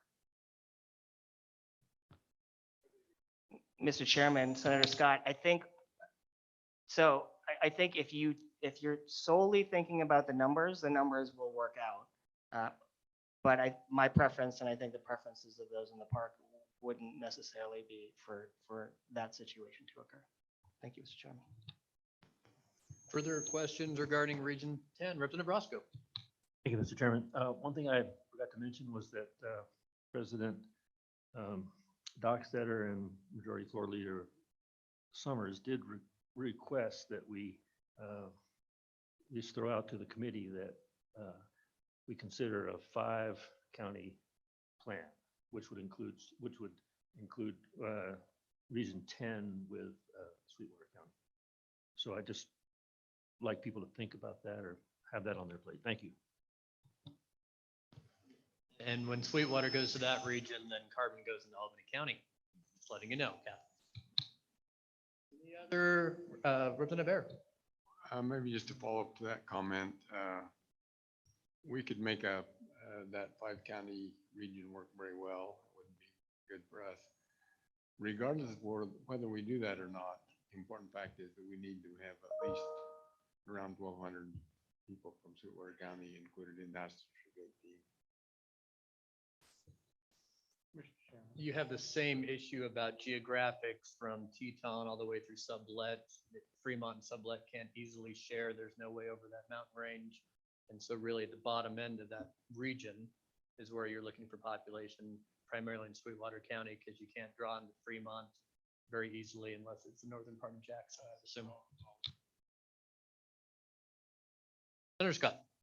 Mr. Chairman, if you do have a 5-county region there and Carbon County is not part of it, then clearly there's going to be a ripple effect. There isn't sufficient population in Albany County because Carbon County is about 1.5 representatives and 3/4 of a senator. It's going to dominate this, but it doesn't have enough population. The ripple effect then is that you get population out of Albany County, which then in turn solves your Laramie County population with 3,000 or 4,000 people, and you have a House district that's shared between Albany and Laramie County. That is a problem. Or you could draw northern Carbon County into southern Natrona County that has an extra 3,000 people to spare. Just a thought, but I know that's your district. Actually, Mr. Chairman, a good part of that would probably be in the districts on the east side of Casper, but that it would cause considerable difficulty with the Trump. Further questions from Region 10? So there's a lot to think about, committee. With that, let's take a 15-minute break, come back. If I say 10:55, it's going to be 11. So let's say 10:55, we will reconvene.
About 1 minute, start gathering back.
All right, if we would join the table again, that would be great.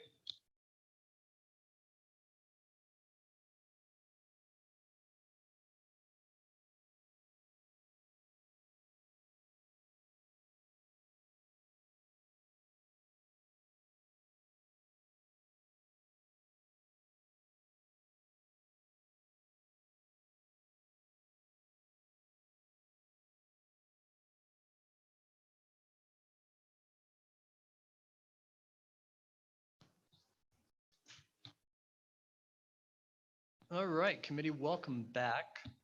Next on the agenda is technically me, and so I'm going to try to share my screen with members of the public and walk you through some scenarios. So just to preface my comments, as you can imagine, I get calls, I'd say multiple times a day for the last month from people all over the state saying, hey, we want this, but we can't do this, but we want to be really fair, but make sure my district looks a certain way, and then we can be really fair is the most frequent comments I get. And so, knowing that these meetings were going on and listening to a lot of people and kind of knowing what the concerns and where the pinch points are, I have tried kind of two different plans to at least, not that I'm going to ask for a formal motion today because, well, we're down 2 members of the House. But I did want to kind of let you know that there are some other ideas that I think might work. So as you're planning in your regional meetings of what it might look like, I did just want to make sure people know there might be other options that they could look at as we continue to move forward. So let me share my screen here for people at home.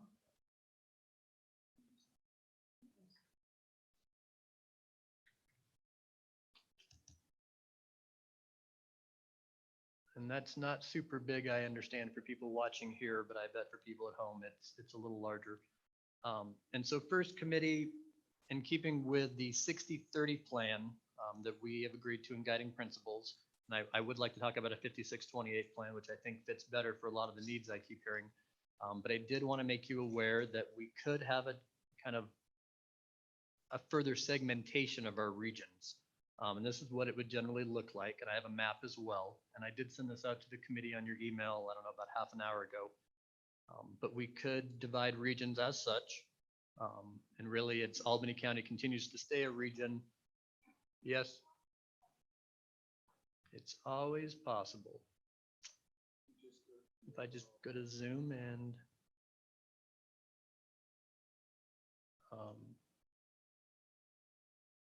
it's too big on my screen. Give me just a second.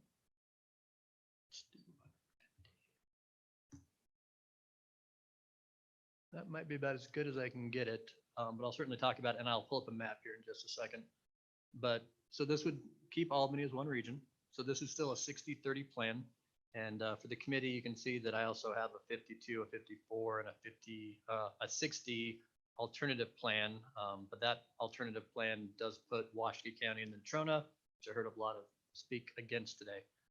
However, if we were to kind of drill down on districts, this is what I would think it would look like. I know most of the issues do surround Sweetwater County, as I continue to hear. And so this does kind of combine regions, 10 and 9 into one large segment to make it easier. And let me just show you on a map what this would look like, because I think that makes it a lot easier. And if I can blow that map up really large.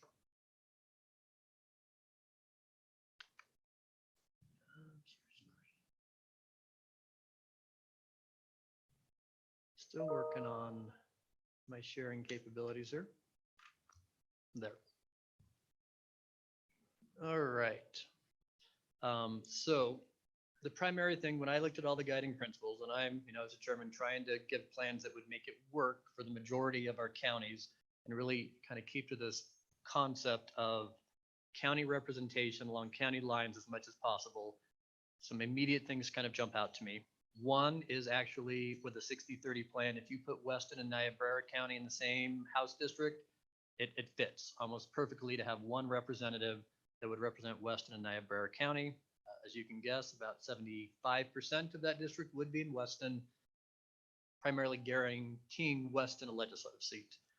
Taking Weston and Niobrara out, you have Campbell, which almost has 5 House, 2.5 Senate on their own. But you would say, hey, let's try to keep Crook County as its own entirety in its county, and then it would draw into Northern Campbell. And then you would have Converse have one complete House seat, and then everything in Northern Converse would be combined about 50-50 with Southern Campbell. And I do have yet another map I'll show you in just a second. Same for Sheridan and Johnson, they stay together. For Bighorn and Washakie County, it actually adds up almost exactly correctly for 2 House seats. Bighorn has about 1.2 and Washakie has about 0.8 of a House seat. So putting them together in one district, you could have 1 senator and 2 reps. It then, puts the Park County also qualifies for 3 reps on their own. If they wanted to say, hey, we're, a county and we should abide by our own county boundaries. I'll talk about that in just a second. Which then does force Hot Springs into Fremont and Natrona, as well as it allows kind of the western edge and the southwest to combine in a better configuration from what I hear from all of them on how it might work. That does force Goshen and Platte into the southeast corner of Laramie County. As you've heard from the Laramie County region, we are certainly desirous of 11 House reps. That doesn't work perfectly, but what does work is adding into Goshen County in the southern half for about 500 people. Goshen then would maintain their Torrington Lingle seat, and then Platte County would probably come into Fort Laramie.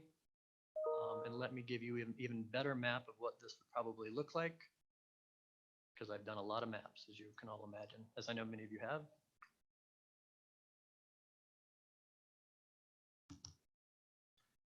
This is what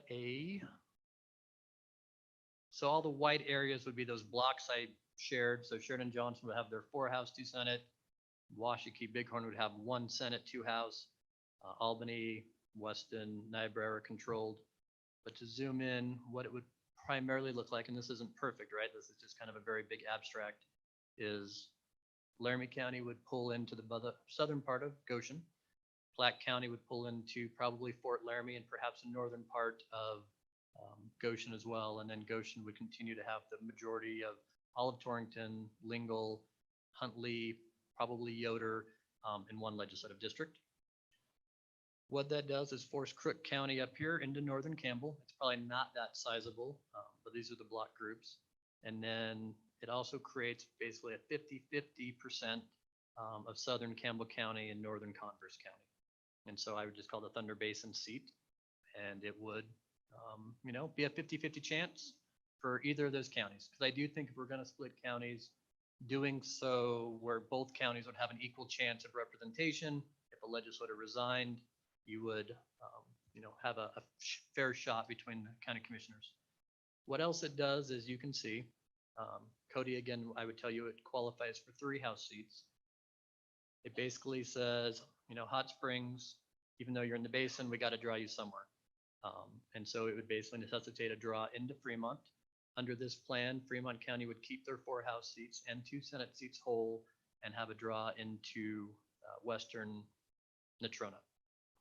You can also kind of see from what I've looked at the preliminary plans coming out of western Wyoming, Sublet would actually, from what I understand, wants to go down into LaBarge and take that excess population into Sublet County, which would allow Star Valley proper to be 1 House seat, and then the greater kind of Wilson, Alpine, Northern Star Valley area to be a separate seat, and then allow, 1 senator up here and then a separate senator in Lincoln County to go into what's now Sweetwater.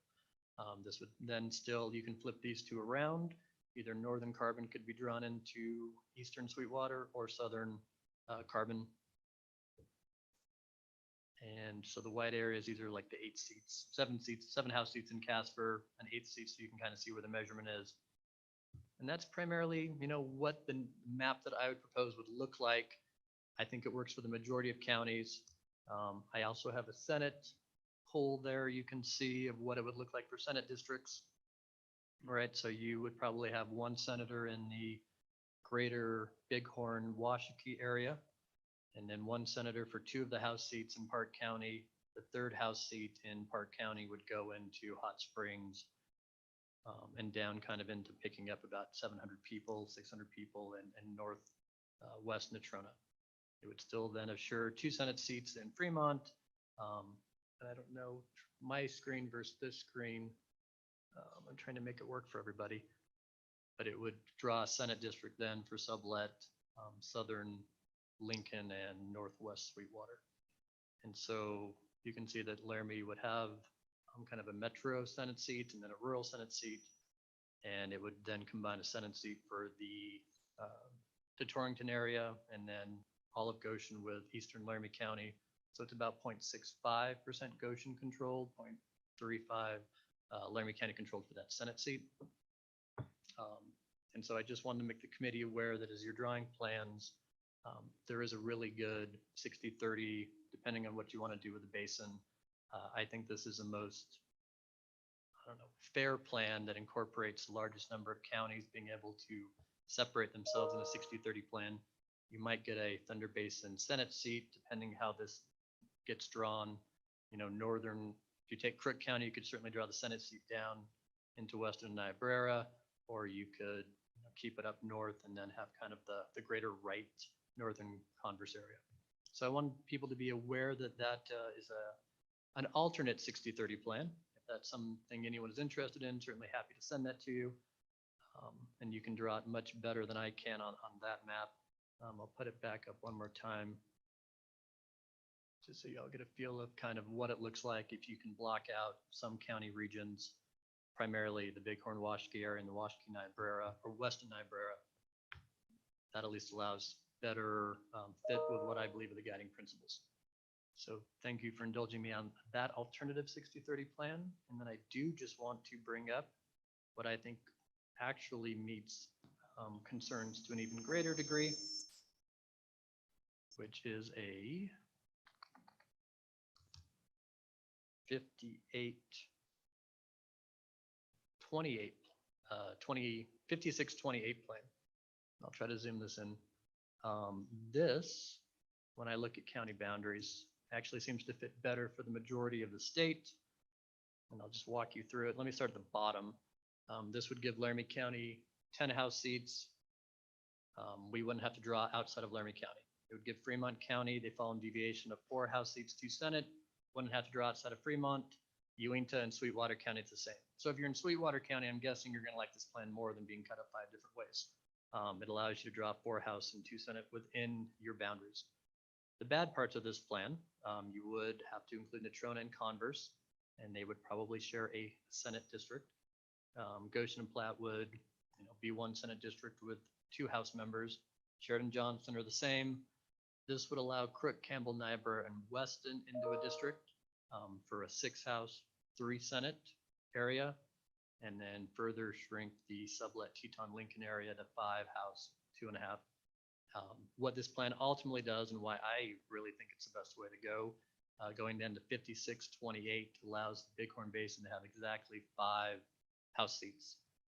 We would have to go to 62 House, 31 Senate to qualify for their 6, but this allows them to draw as a region for 5 House and 2.5 Senate. And then again, Albany and Carbon would have to share 5 House seats and 2.5 Senate seats. So as people are moving forward on plans, when I keep listening to people, I think this is actually a much better fit. I did want to mention the oddities of this plan. So the 4, because people are wondering which House seats you would lose. The House seats that you would lose, primarily 1 comes out of Lincoln Teton sublet, 1 comes out of the greater Campbell Crook, Weston, Niobrara area, 1 comes out of the basin currently, and then 1 comes out of the greater Carbon County region really, and the Albany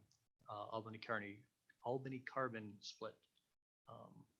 The significant issue with this plan is still the Bighorn Basin, that you would now only qualify for 2.5 senators, and they would have to basically share a Senate district with somewhere in Fremont County, which then would have to share a Senate district somewhere probably with Teton County. And so you would have 2 extra senators helping represent Fremont County because they'd both be drawing into the basin in the Teton. Same with Albany Carbon and the Natrona Converse. You would have a Senate seat that would basically be northern Carbon County with southern Natrona.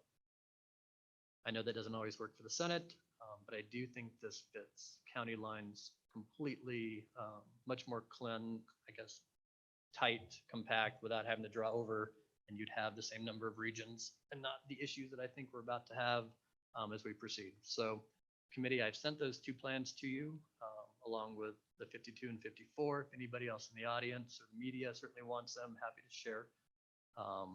But those are 2 solid ways I believe we could go, which solves a lot of the issues primarily around the Bighorn Basin without doing the kind of alternative, which I know my co-chair wants to speak about on exceeding deviations.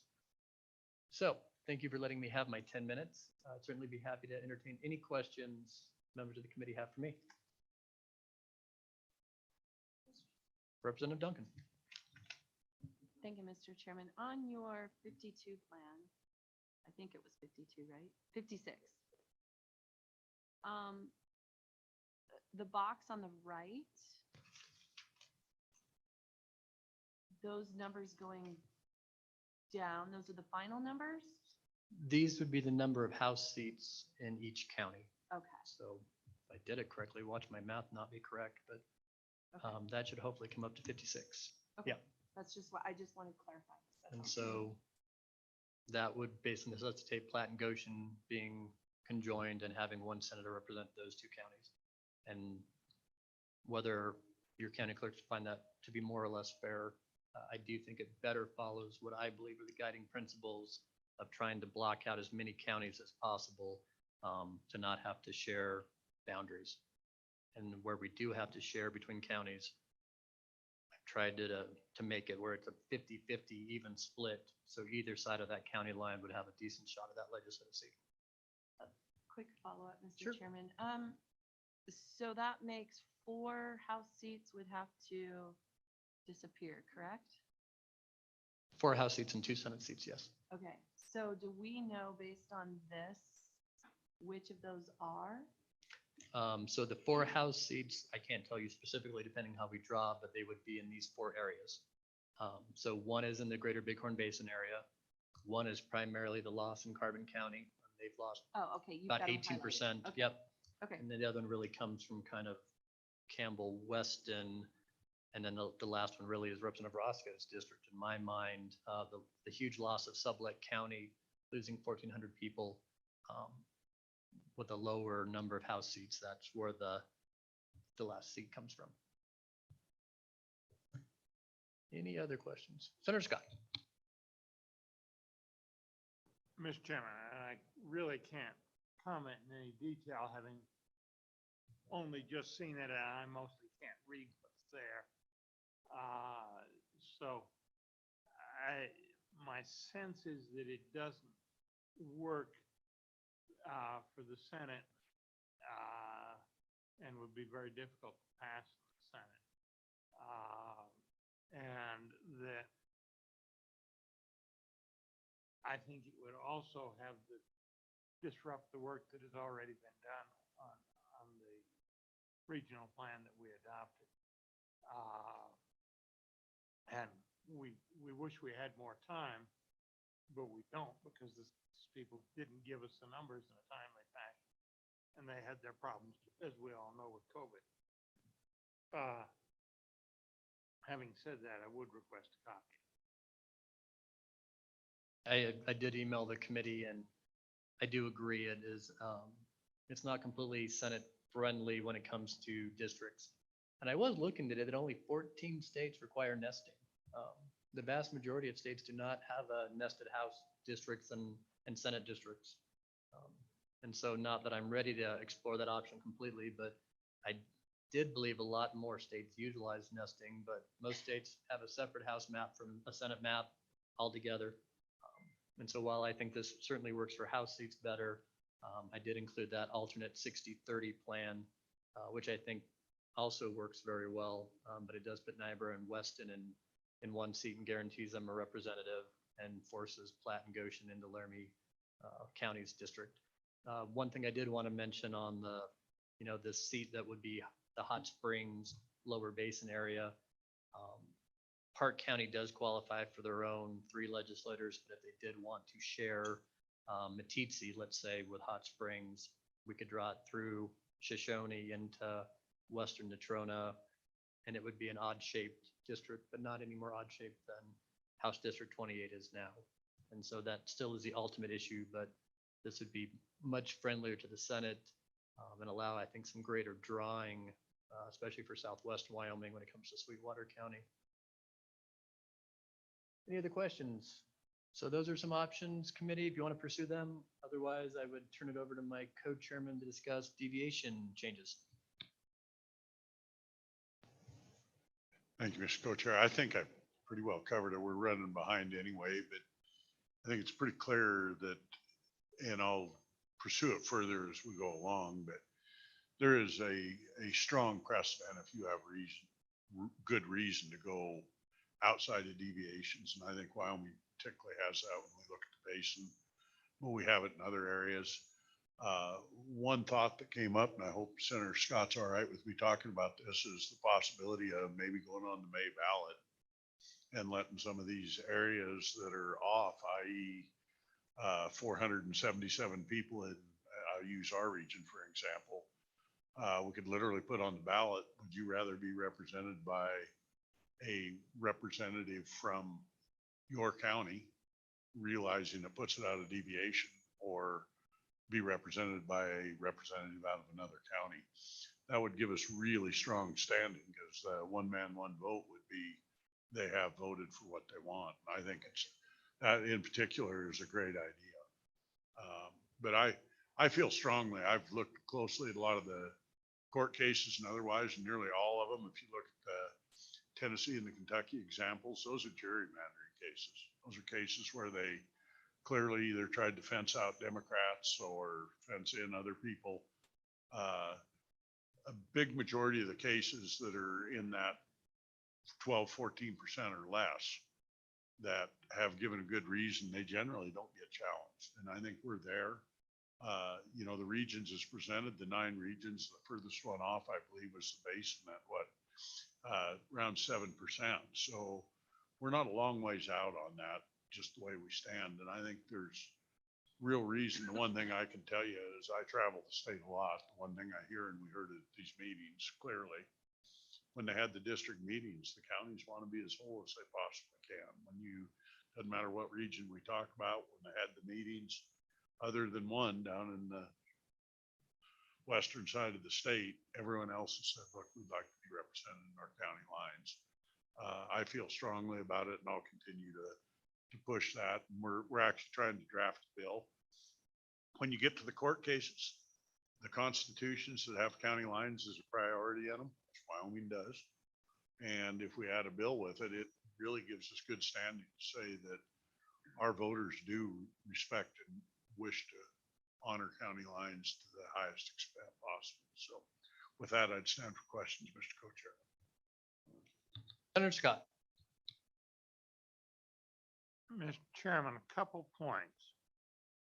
One, on the last point of the counties wanting to remain whole, you not only have the political realities and the state constitution talking about counties as representative districts, but in fact, our counties are really extraordinarily good representatives of what the actual communities are in the state. Their county lines fit the natural community boundaries pretty darn well.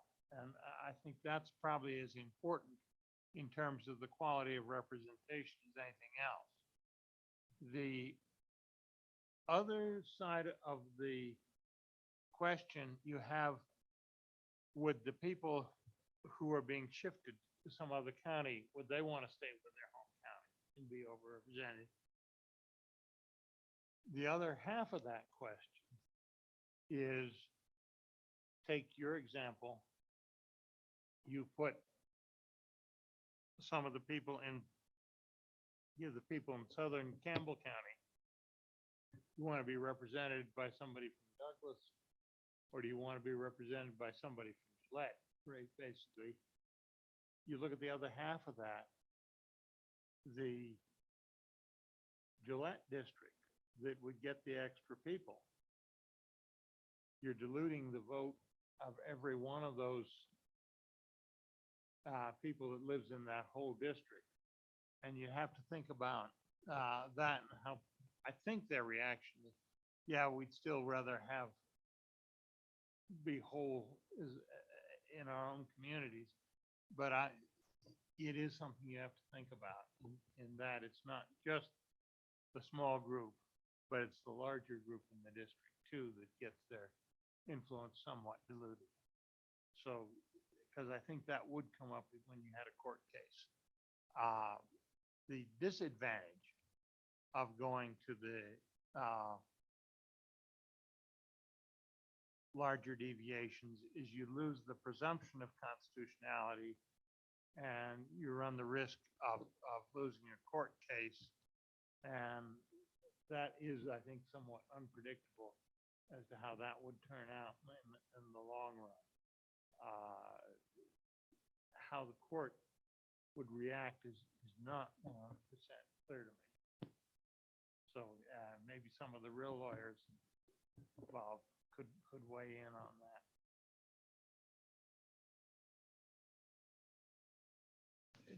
Maybe, and I don't know, Josh or Michael, do you know how many actual court cases have been tried? Are we talking 10 or 15? Are we talking 50 over the last century? And not that I need a win-loss ratio, but any more elucidation on states that have tried with their redistricting plans to go above deviation, and maybe what was acceptable, what wasn't, just so we can get a feel of, what is a possibility if we have good reason, and what supporting documentation you might think we need. Do we need letters from all those counties and cities saying, we understand what we're doing and we think this is right for our communities? Those type of questions, if you could shed some light on. Sure. Mr. Chairman, I think, need to look into that a little more. The last go round, I think it's included in the memo. There were, I think, 4 states that exceeded the deviation of 10%. only one of those really got challenged on those grounds, which was Kentucky, and that was overturned. And they had to redraw their plan. And we heard a lot of frustration from the Kentucky delegation at the NCSL meeting. The other three plans, Ohio was one that was challenged, but not on the issue of the deviation. And their plan was upheld. But again, that was not on those merits. Overall, we heard that I think there were, through all the different congressional and state maps, there were 200 maps and 400 lawsuits. So there is a lot of legal activity in this area. So I'd certainly have to dig in a little more on what the results were on those other cases and what the remedies were. As Senator Boner asked earlier, I'll certainly look into that. Further questions on deviations? Not seeing any at this time, but as your regions continue to draw their plans and think about what it looks like, just reminding that the ultimate deviation is 10%. So if you're drawing 7% lower than deviation, no other community should be drawing more than 3% over. That's where it really hits. So I know some people have said, oh, I can draw 9% below. Well, that's only if no one else draws more than 1% above. So that's that 10% deviation, which is why the committee has it at plus or minus 5%. But there might be some ways that, we could go -6 because no one else will be going above 4%. And that certainly could be in the discussion as we move forward. Seeing none, with that, county clerks, how would you like to come talk about how you're finding redistricting?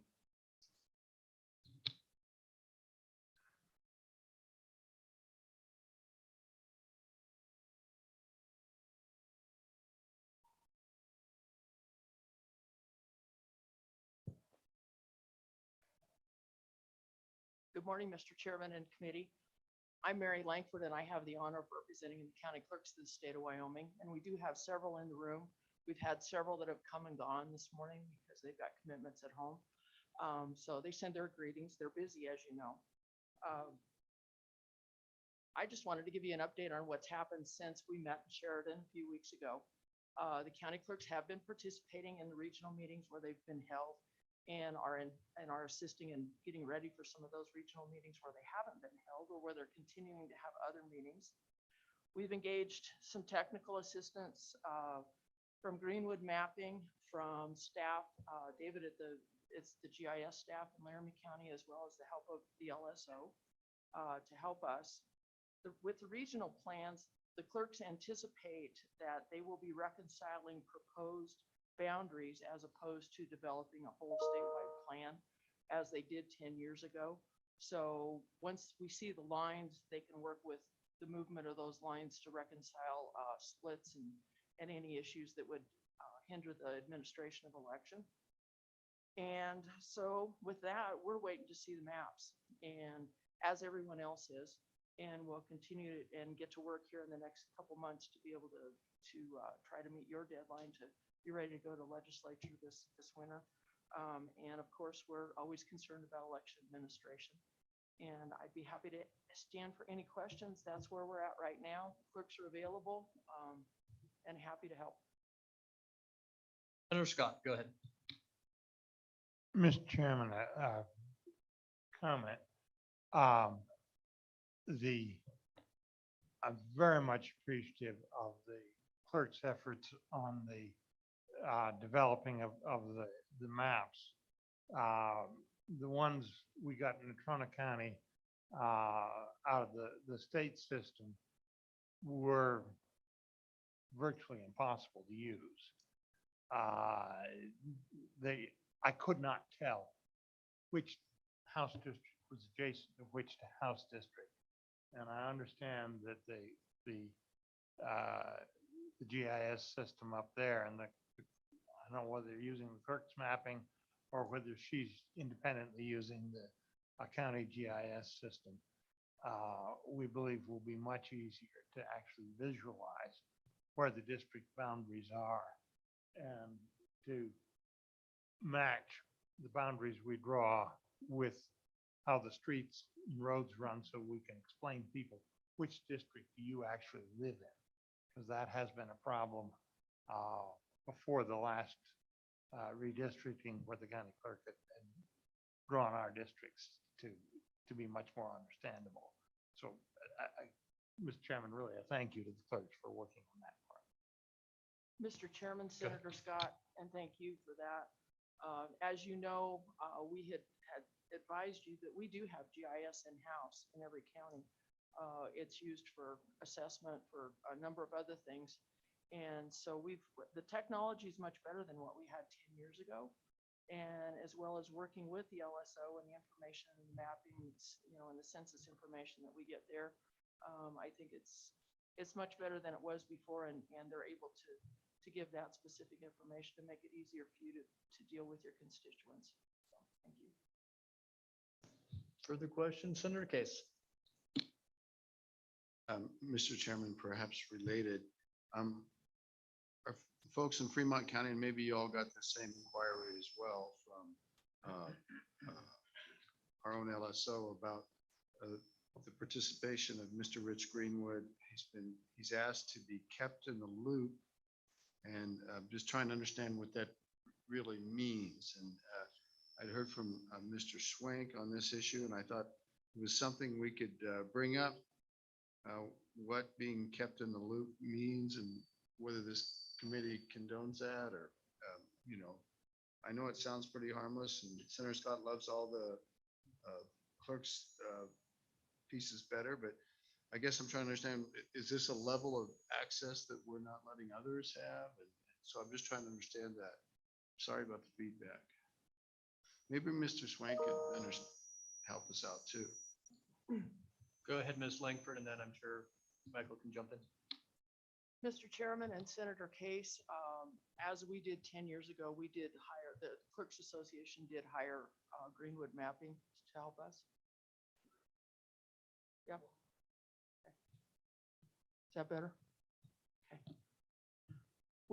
10 years ago, we did contract with Rich Greenwood to help us, Greenwood Mapping, to help us to work on lines and develop a statewide plan.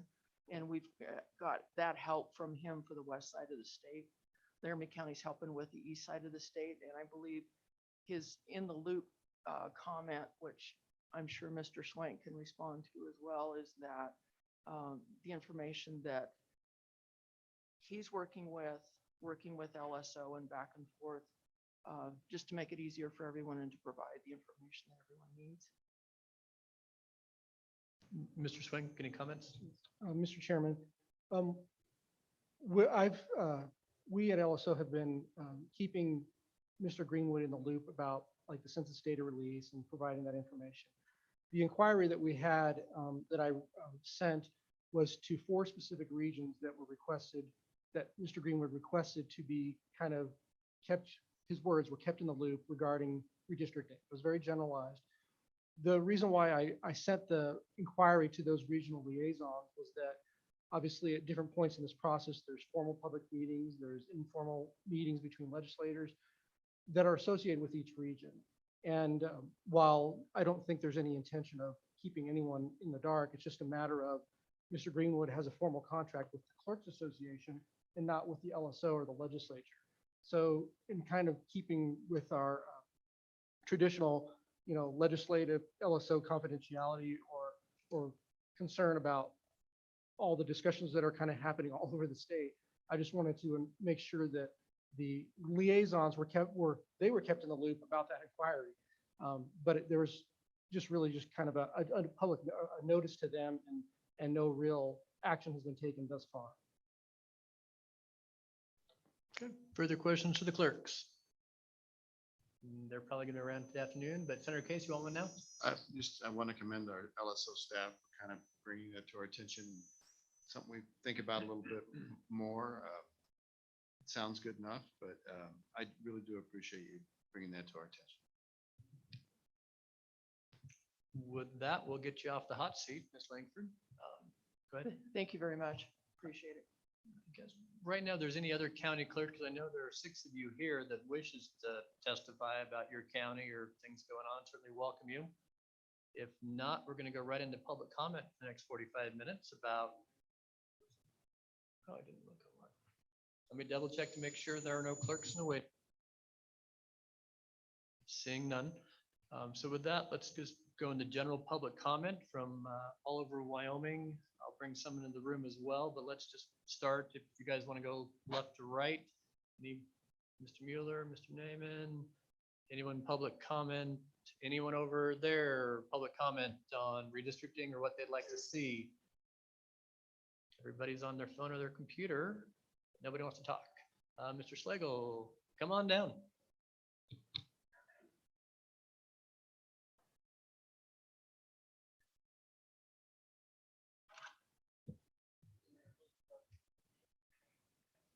Okay, thank you, Mr. Chairman. Alan Slagle from Weston County.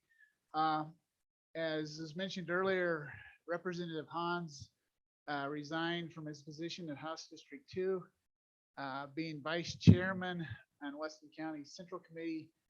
The process of getting a replacement for Representative Hans is not a simple process, having 3 counties involved in the process. We have Weston, Niobrara, and Goshen all involved in it, so we have to coordinate meetings with our party central committees, and then they have to get our representatives to the commissioners, and then the commissioners have to coordinate meeting to get the actual representative chosen out of that district. So that being said, I'm just saying, when we do house districts through multiple counties, it complicates the process. And so the simpler we can keep them, the easier it makes it for the people dealing with it. I like some of the plans I've seen, some of them I don't. I like the idea of keeping counties more whole than less whole. But at the same time, the more I look at these plans, I'm not seeing that happening very much. So anyway, that's basically what I want to comment on, and I would stand for any questions. So, and just because I think this really is important, just confirm with me or maybe tell me about how the process is going to work in your area. Representative Hunt's district was in 3 separate counties. And so all of those precinct committee people either have one large meeting where you are having precinct people from other counties drive to a central location, or they're having 3 separate meetings in their 3 separate counties. And then you tabulate those into the percentage index of each weight of each county onto who your top 3 are. And then those 3 go before all 3 county commissions and again are weighted. And if you just confirm that for me or tell me how you think it's going to work in the case of Representative Hunt's seat. The best that I understand at this point, basically the precinct people from Weston County that are in Representative Hunt's district we will come together with all the precinct people from Niobrara County and the precinct people out of Goshen County who are also in Representative Hunt's district. So we will come together for a meeting in Niobrara County to decide the representative or the people that we're going to forward to the county commissioners. Then the county commissioners are going to have a meeting to vote on their choice. And I really don't understand how the weighted vote is going to work with commissioners where there's 5 commissioners from Weston County, 3 from Niobrara County, and I believe 5 from Goshen County. And I think maybe Senator Bonner has a better idea than I do. Sure, Senator Bonner, if you want to take it up. So I was appointed, went through this process. It's only weighted once you get to the county commissioners. You go by precinct, and that has a rough, well, it does have the effect of dividing up if there's a split between counties, the relative population within that district of my county. In my case, my district was like 55% Congress, 45% flat. So collectively, the Congress County Commissioners, and there's 5 of them, so you take that, 55% divided by 5, that's their vote. Platte County Commissioners, there's 3 of them, so you kind of divide that by 3, if I understand correctly, that 45% by 3, and that's how you win. And so this is why it's really important not to have legislative seats across multiple counties, much less 3 counties, Because it is an imposition for you all to drive to one place to have a meeting, and then certainly precincts can be, larger or smaller depending on your counties, and it's an interesting process to fill a legislative seat. Go ahead, Mr. Schlegel. That's what I wanted to say. I mean, it just makes, well, and I've heard it through all these meetings. I mean, Senator Washburger out of Campbell County is talking about how far he had to drive to go to meetings just to represent his constituents. And so it's just tends to be an issue when we go across county lines, and the more county lines we cross, the more difficult it makes the process. But anyway, thank you for your time. Thank you. Representative Duncan, go ahead. Thank you, Mr. Chairman. I just have a curiosity question. And you may not have the answer, and I don't know if anyone does, but has the discussion of each precinct submitting from each county presenting one candidate from each county, or is it just a collective group of names, or has any of that discussion happened? I'm just curious. To fill the seat, are they applying to the Weston Central? Who's the repository for the seat? Let's start there. Basically, the way I understand it is each county chairman is receiving nominations from that county, and then they are going to put the packet of people that apply together, and then on I believe it's the 14th, they're having the meeting in Lusk, which is somewhat central to decide who's coming out of the central committee. Yep, thank you very much for letting us throw some questions at you that are tangentially related to how we district, because this is the problems that we will run into with multiple county districts. Thank you much. Appreciate it. Any other questions? Senator Driscoll. Mr. Chairman, probably just a comment. I was around last time when this happened in Crooked Weston when Bill Barton passed away. And each county submitted 3 at that point in time. And then we all met, I believe, in Upton and winnowed the 3 down. But that was the way the process went last time. Was Crook County put up reps or senator positions, and Weston County put them up as well, and they were weighted back to the size of the 2 counties. So. Okay, further questions? Seeing none. Thank you very much for letting us keep you. Thank you. Following down the front row, sir. No? Yeah, come on down. Or just, walk 5 steps and.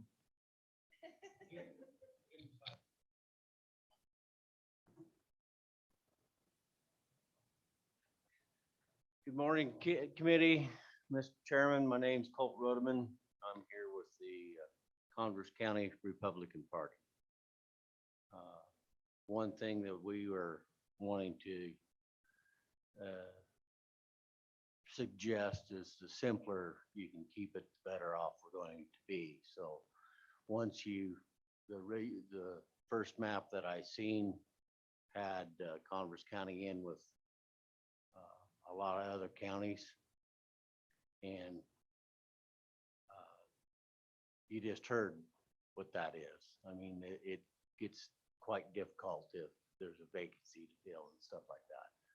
Currently, we share a lot with Campbell County, and we don't see much of them guys. They get voted into office because of the Campbell County population, because their representation in the northern part of Converse County, we don't have that many. So there's give and take there. One thing too to keep in mind too is our rural areas that have polling places. I'd like to see a concerted effort when it comes to that. Keep kind of that in mind. You know, you got a lot of rural areas out there that you need to keep them active. Don't try and centralize all your voting into the municipalities, as it were. We just had one of those come up today, our last rural area. I just got word that it's staying intact, but I'd like to see the rest of them be replaced. It makes it easier on our constituents that need to get out and vote. And that's about it. I got some other issues, but not on redistricting. Appreciate it. Senator Scott, go ahead. Mr. Chairman, question for you. You're a Converse County resident, obviously. Are you living in a district that is, majority of the population is in Campbell County? Are you personally living in such a district? Senator Scott, no, I'm not. But we do have, like, I believe it's Representative Barlow. He comes down through the northern part of our county and goes diagonally down to Lost Springs. I mean, there's just it's weird. Are you hearing from people who do live in that district that they have difficulty getting Yes. contact with Yes. their representative? They because don't he doesn't- hear, they don't see, hear. In fact, only time that I've seen Representative Barlow is election time at a central part, if we get people together, and that's about it. I see more of Representative Clausen and Senator Boner than I do him. And Wassenberger, we see him too, but that, when you just have little small chunks, you don't see much of them. Other questions? Seeing none. Thank you, Mr. Bergman. Thank you. Representative Haroldson, you're good still? Ma'am, come on down.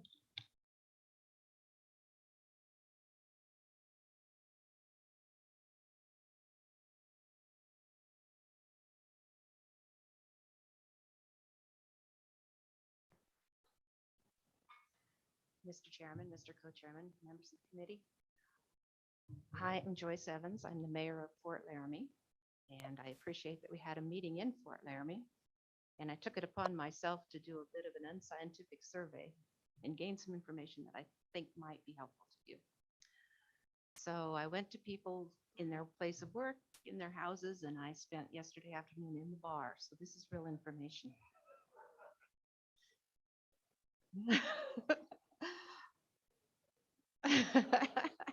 Here it is. When I talked to people, the worst possible case that they could think of was for someone to represent them who came from Cheyenne.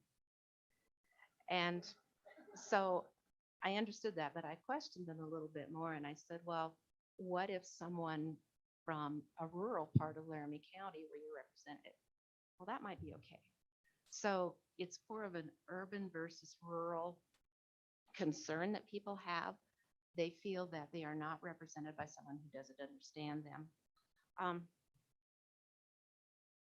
One of the major themes that came out when I talked to people was that agriculture must be understood by the person who represents them. So they need to have the opportunity to elect someone who understands agriculture. One person even made a distinction between ranchers and farmers.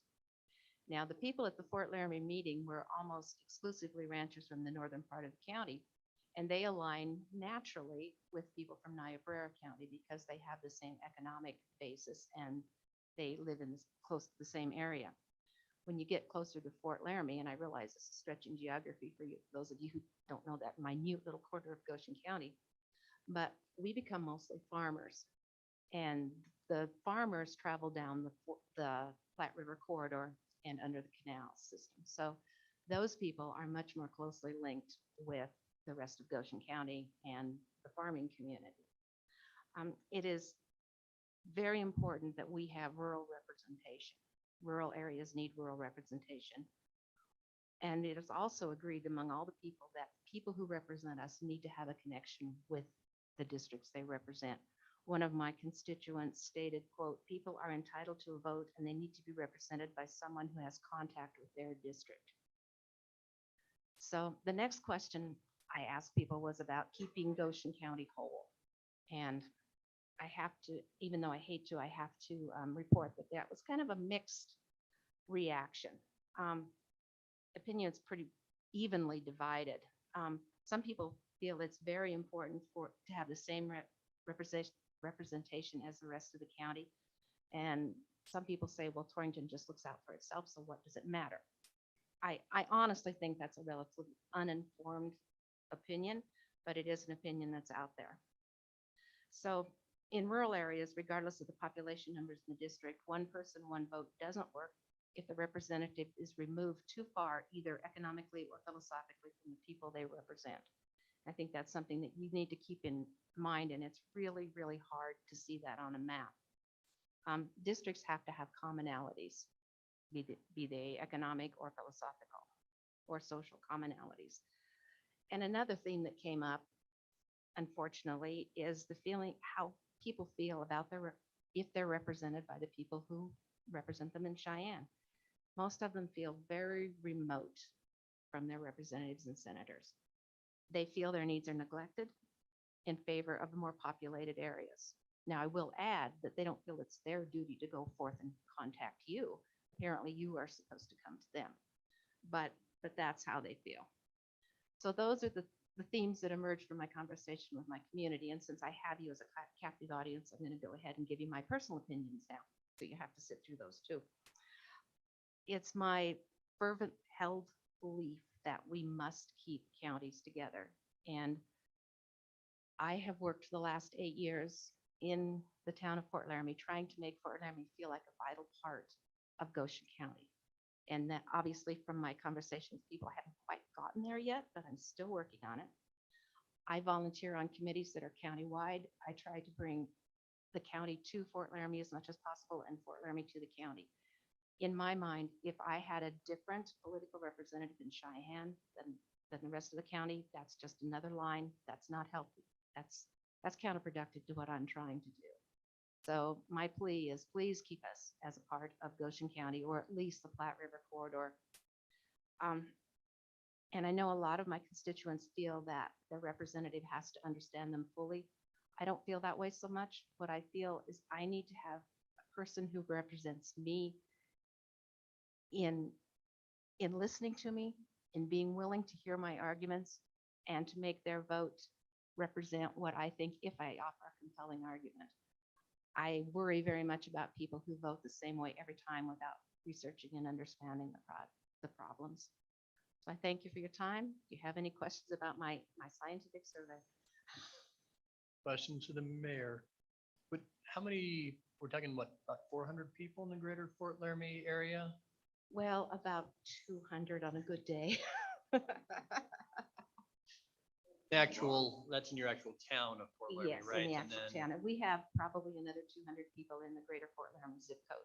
And we include them as much as we possibly can. And they are some of our best volunteers, and they're pretty active civically. So it's pretty important. Excellent. Further questions? Representative Roscoe. Thank you, Mr. Chair. I have 3 different counties or parts of them as well, and it's really diverse within that. And so I just recommend that people like the ranching community contact the ag committee or someone on that and make establish a relationship that way. So it's almost impossible to have our districts be just an economic, group. So anyway, that was suggested to me by my constituents. Thank you, Mr. Chairman. Further questions? Seeing none. Thank you very much for being here. Thank you. Sir, thoughts of your own about Fort Laramie, or don't want to argue with the mayor? Don't argue the mayor. Got it. Representative Flitner, Representative Connolly, you're both good. Kind of working my way through. Any other public comments? Seeing none. Mr. Correnti, how are you today?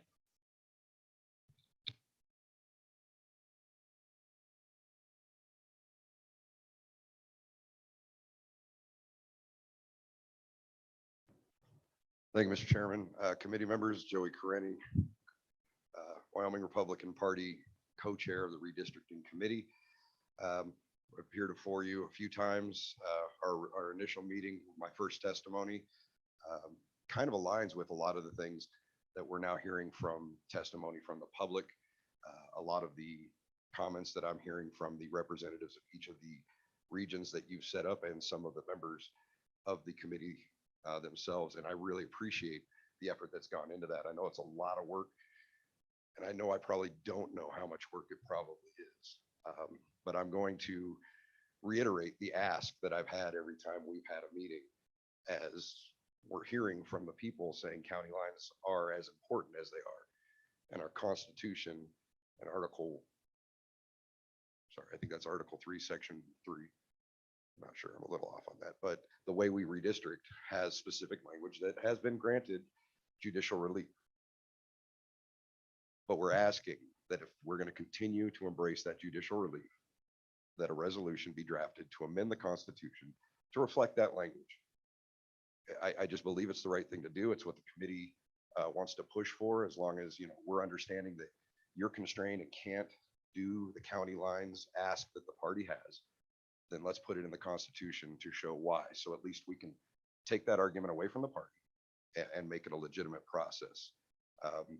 Other than that, really what I think I'm seeing we're getting down to is, as much as the efforts are being pushed towards recognizing county lines are staying within these regions, it's really coming down to these public meetings.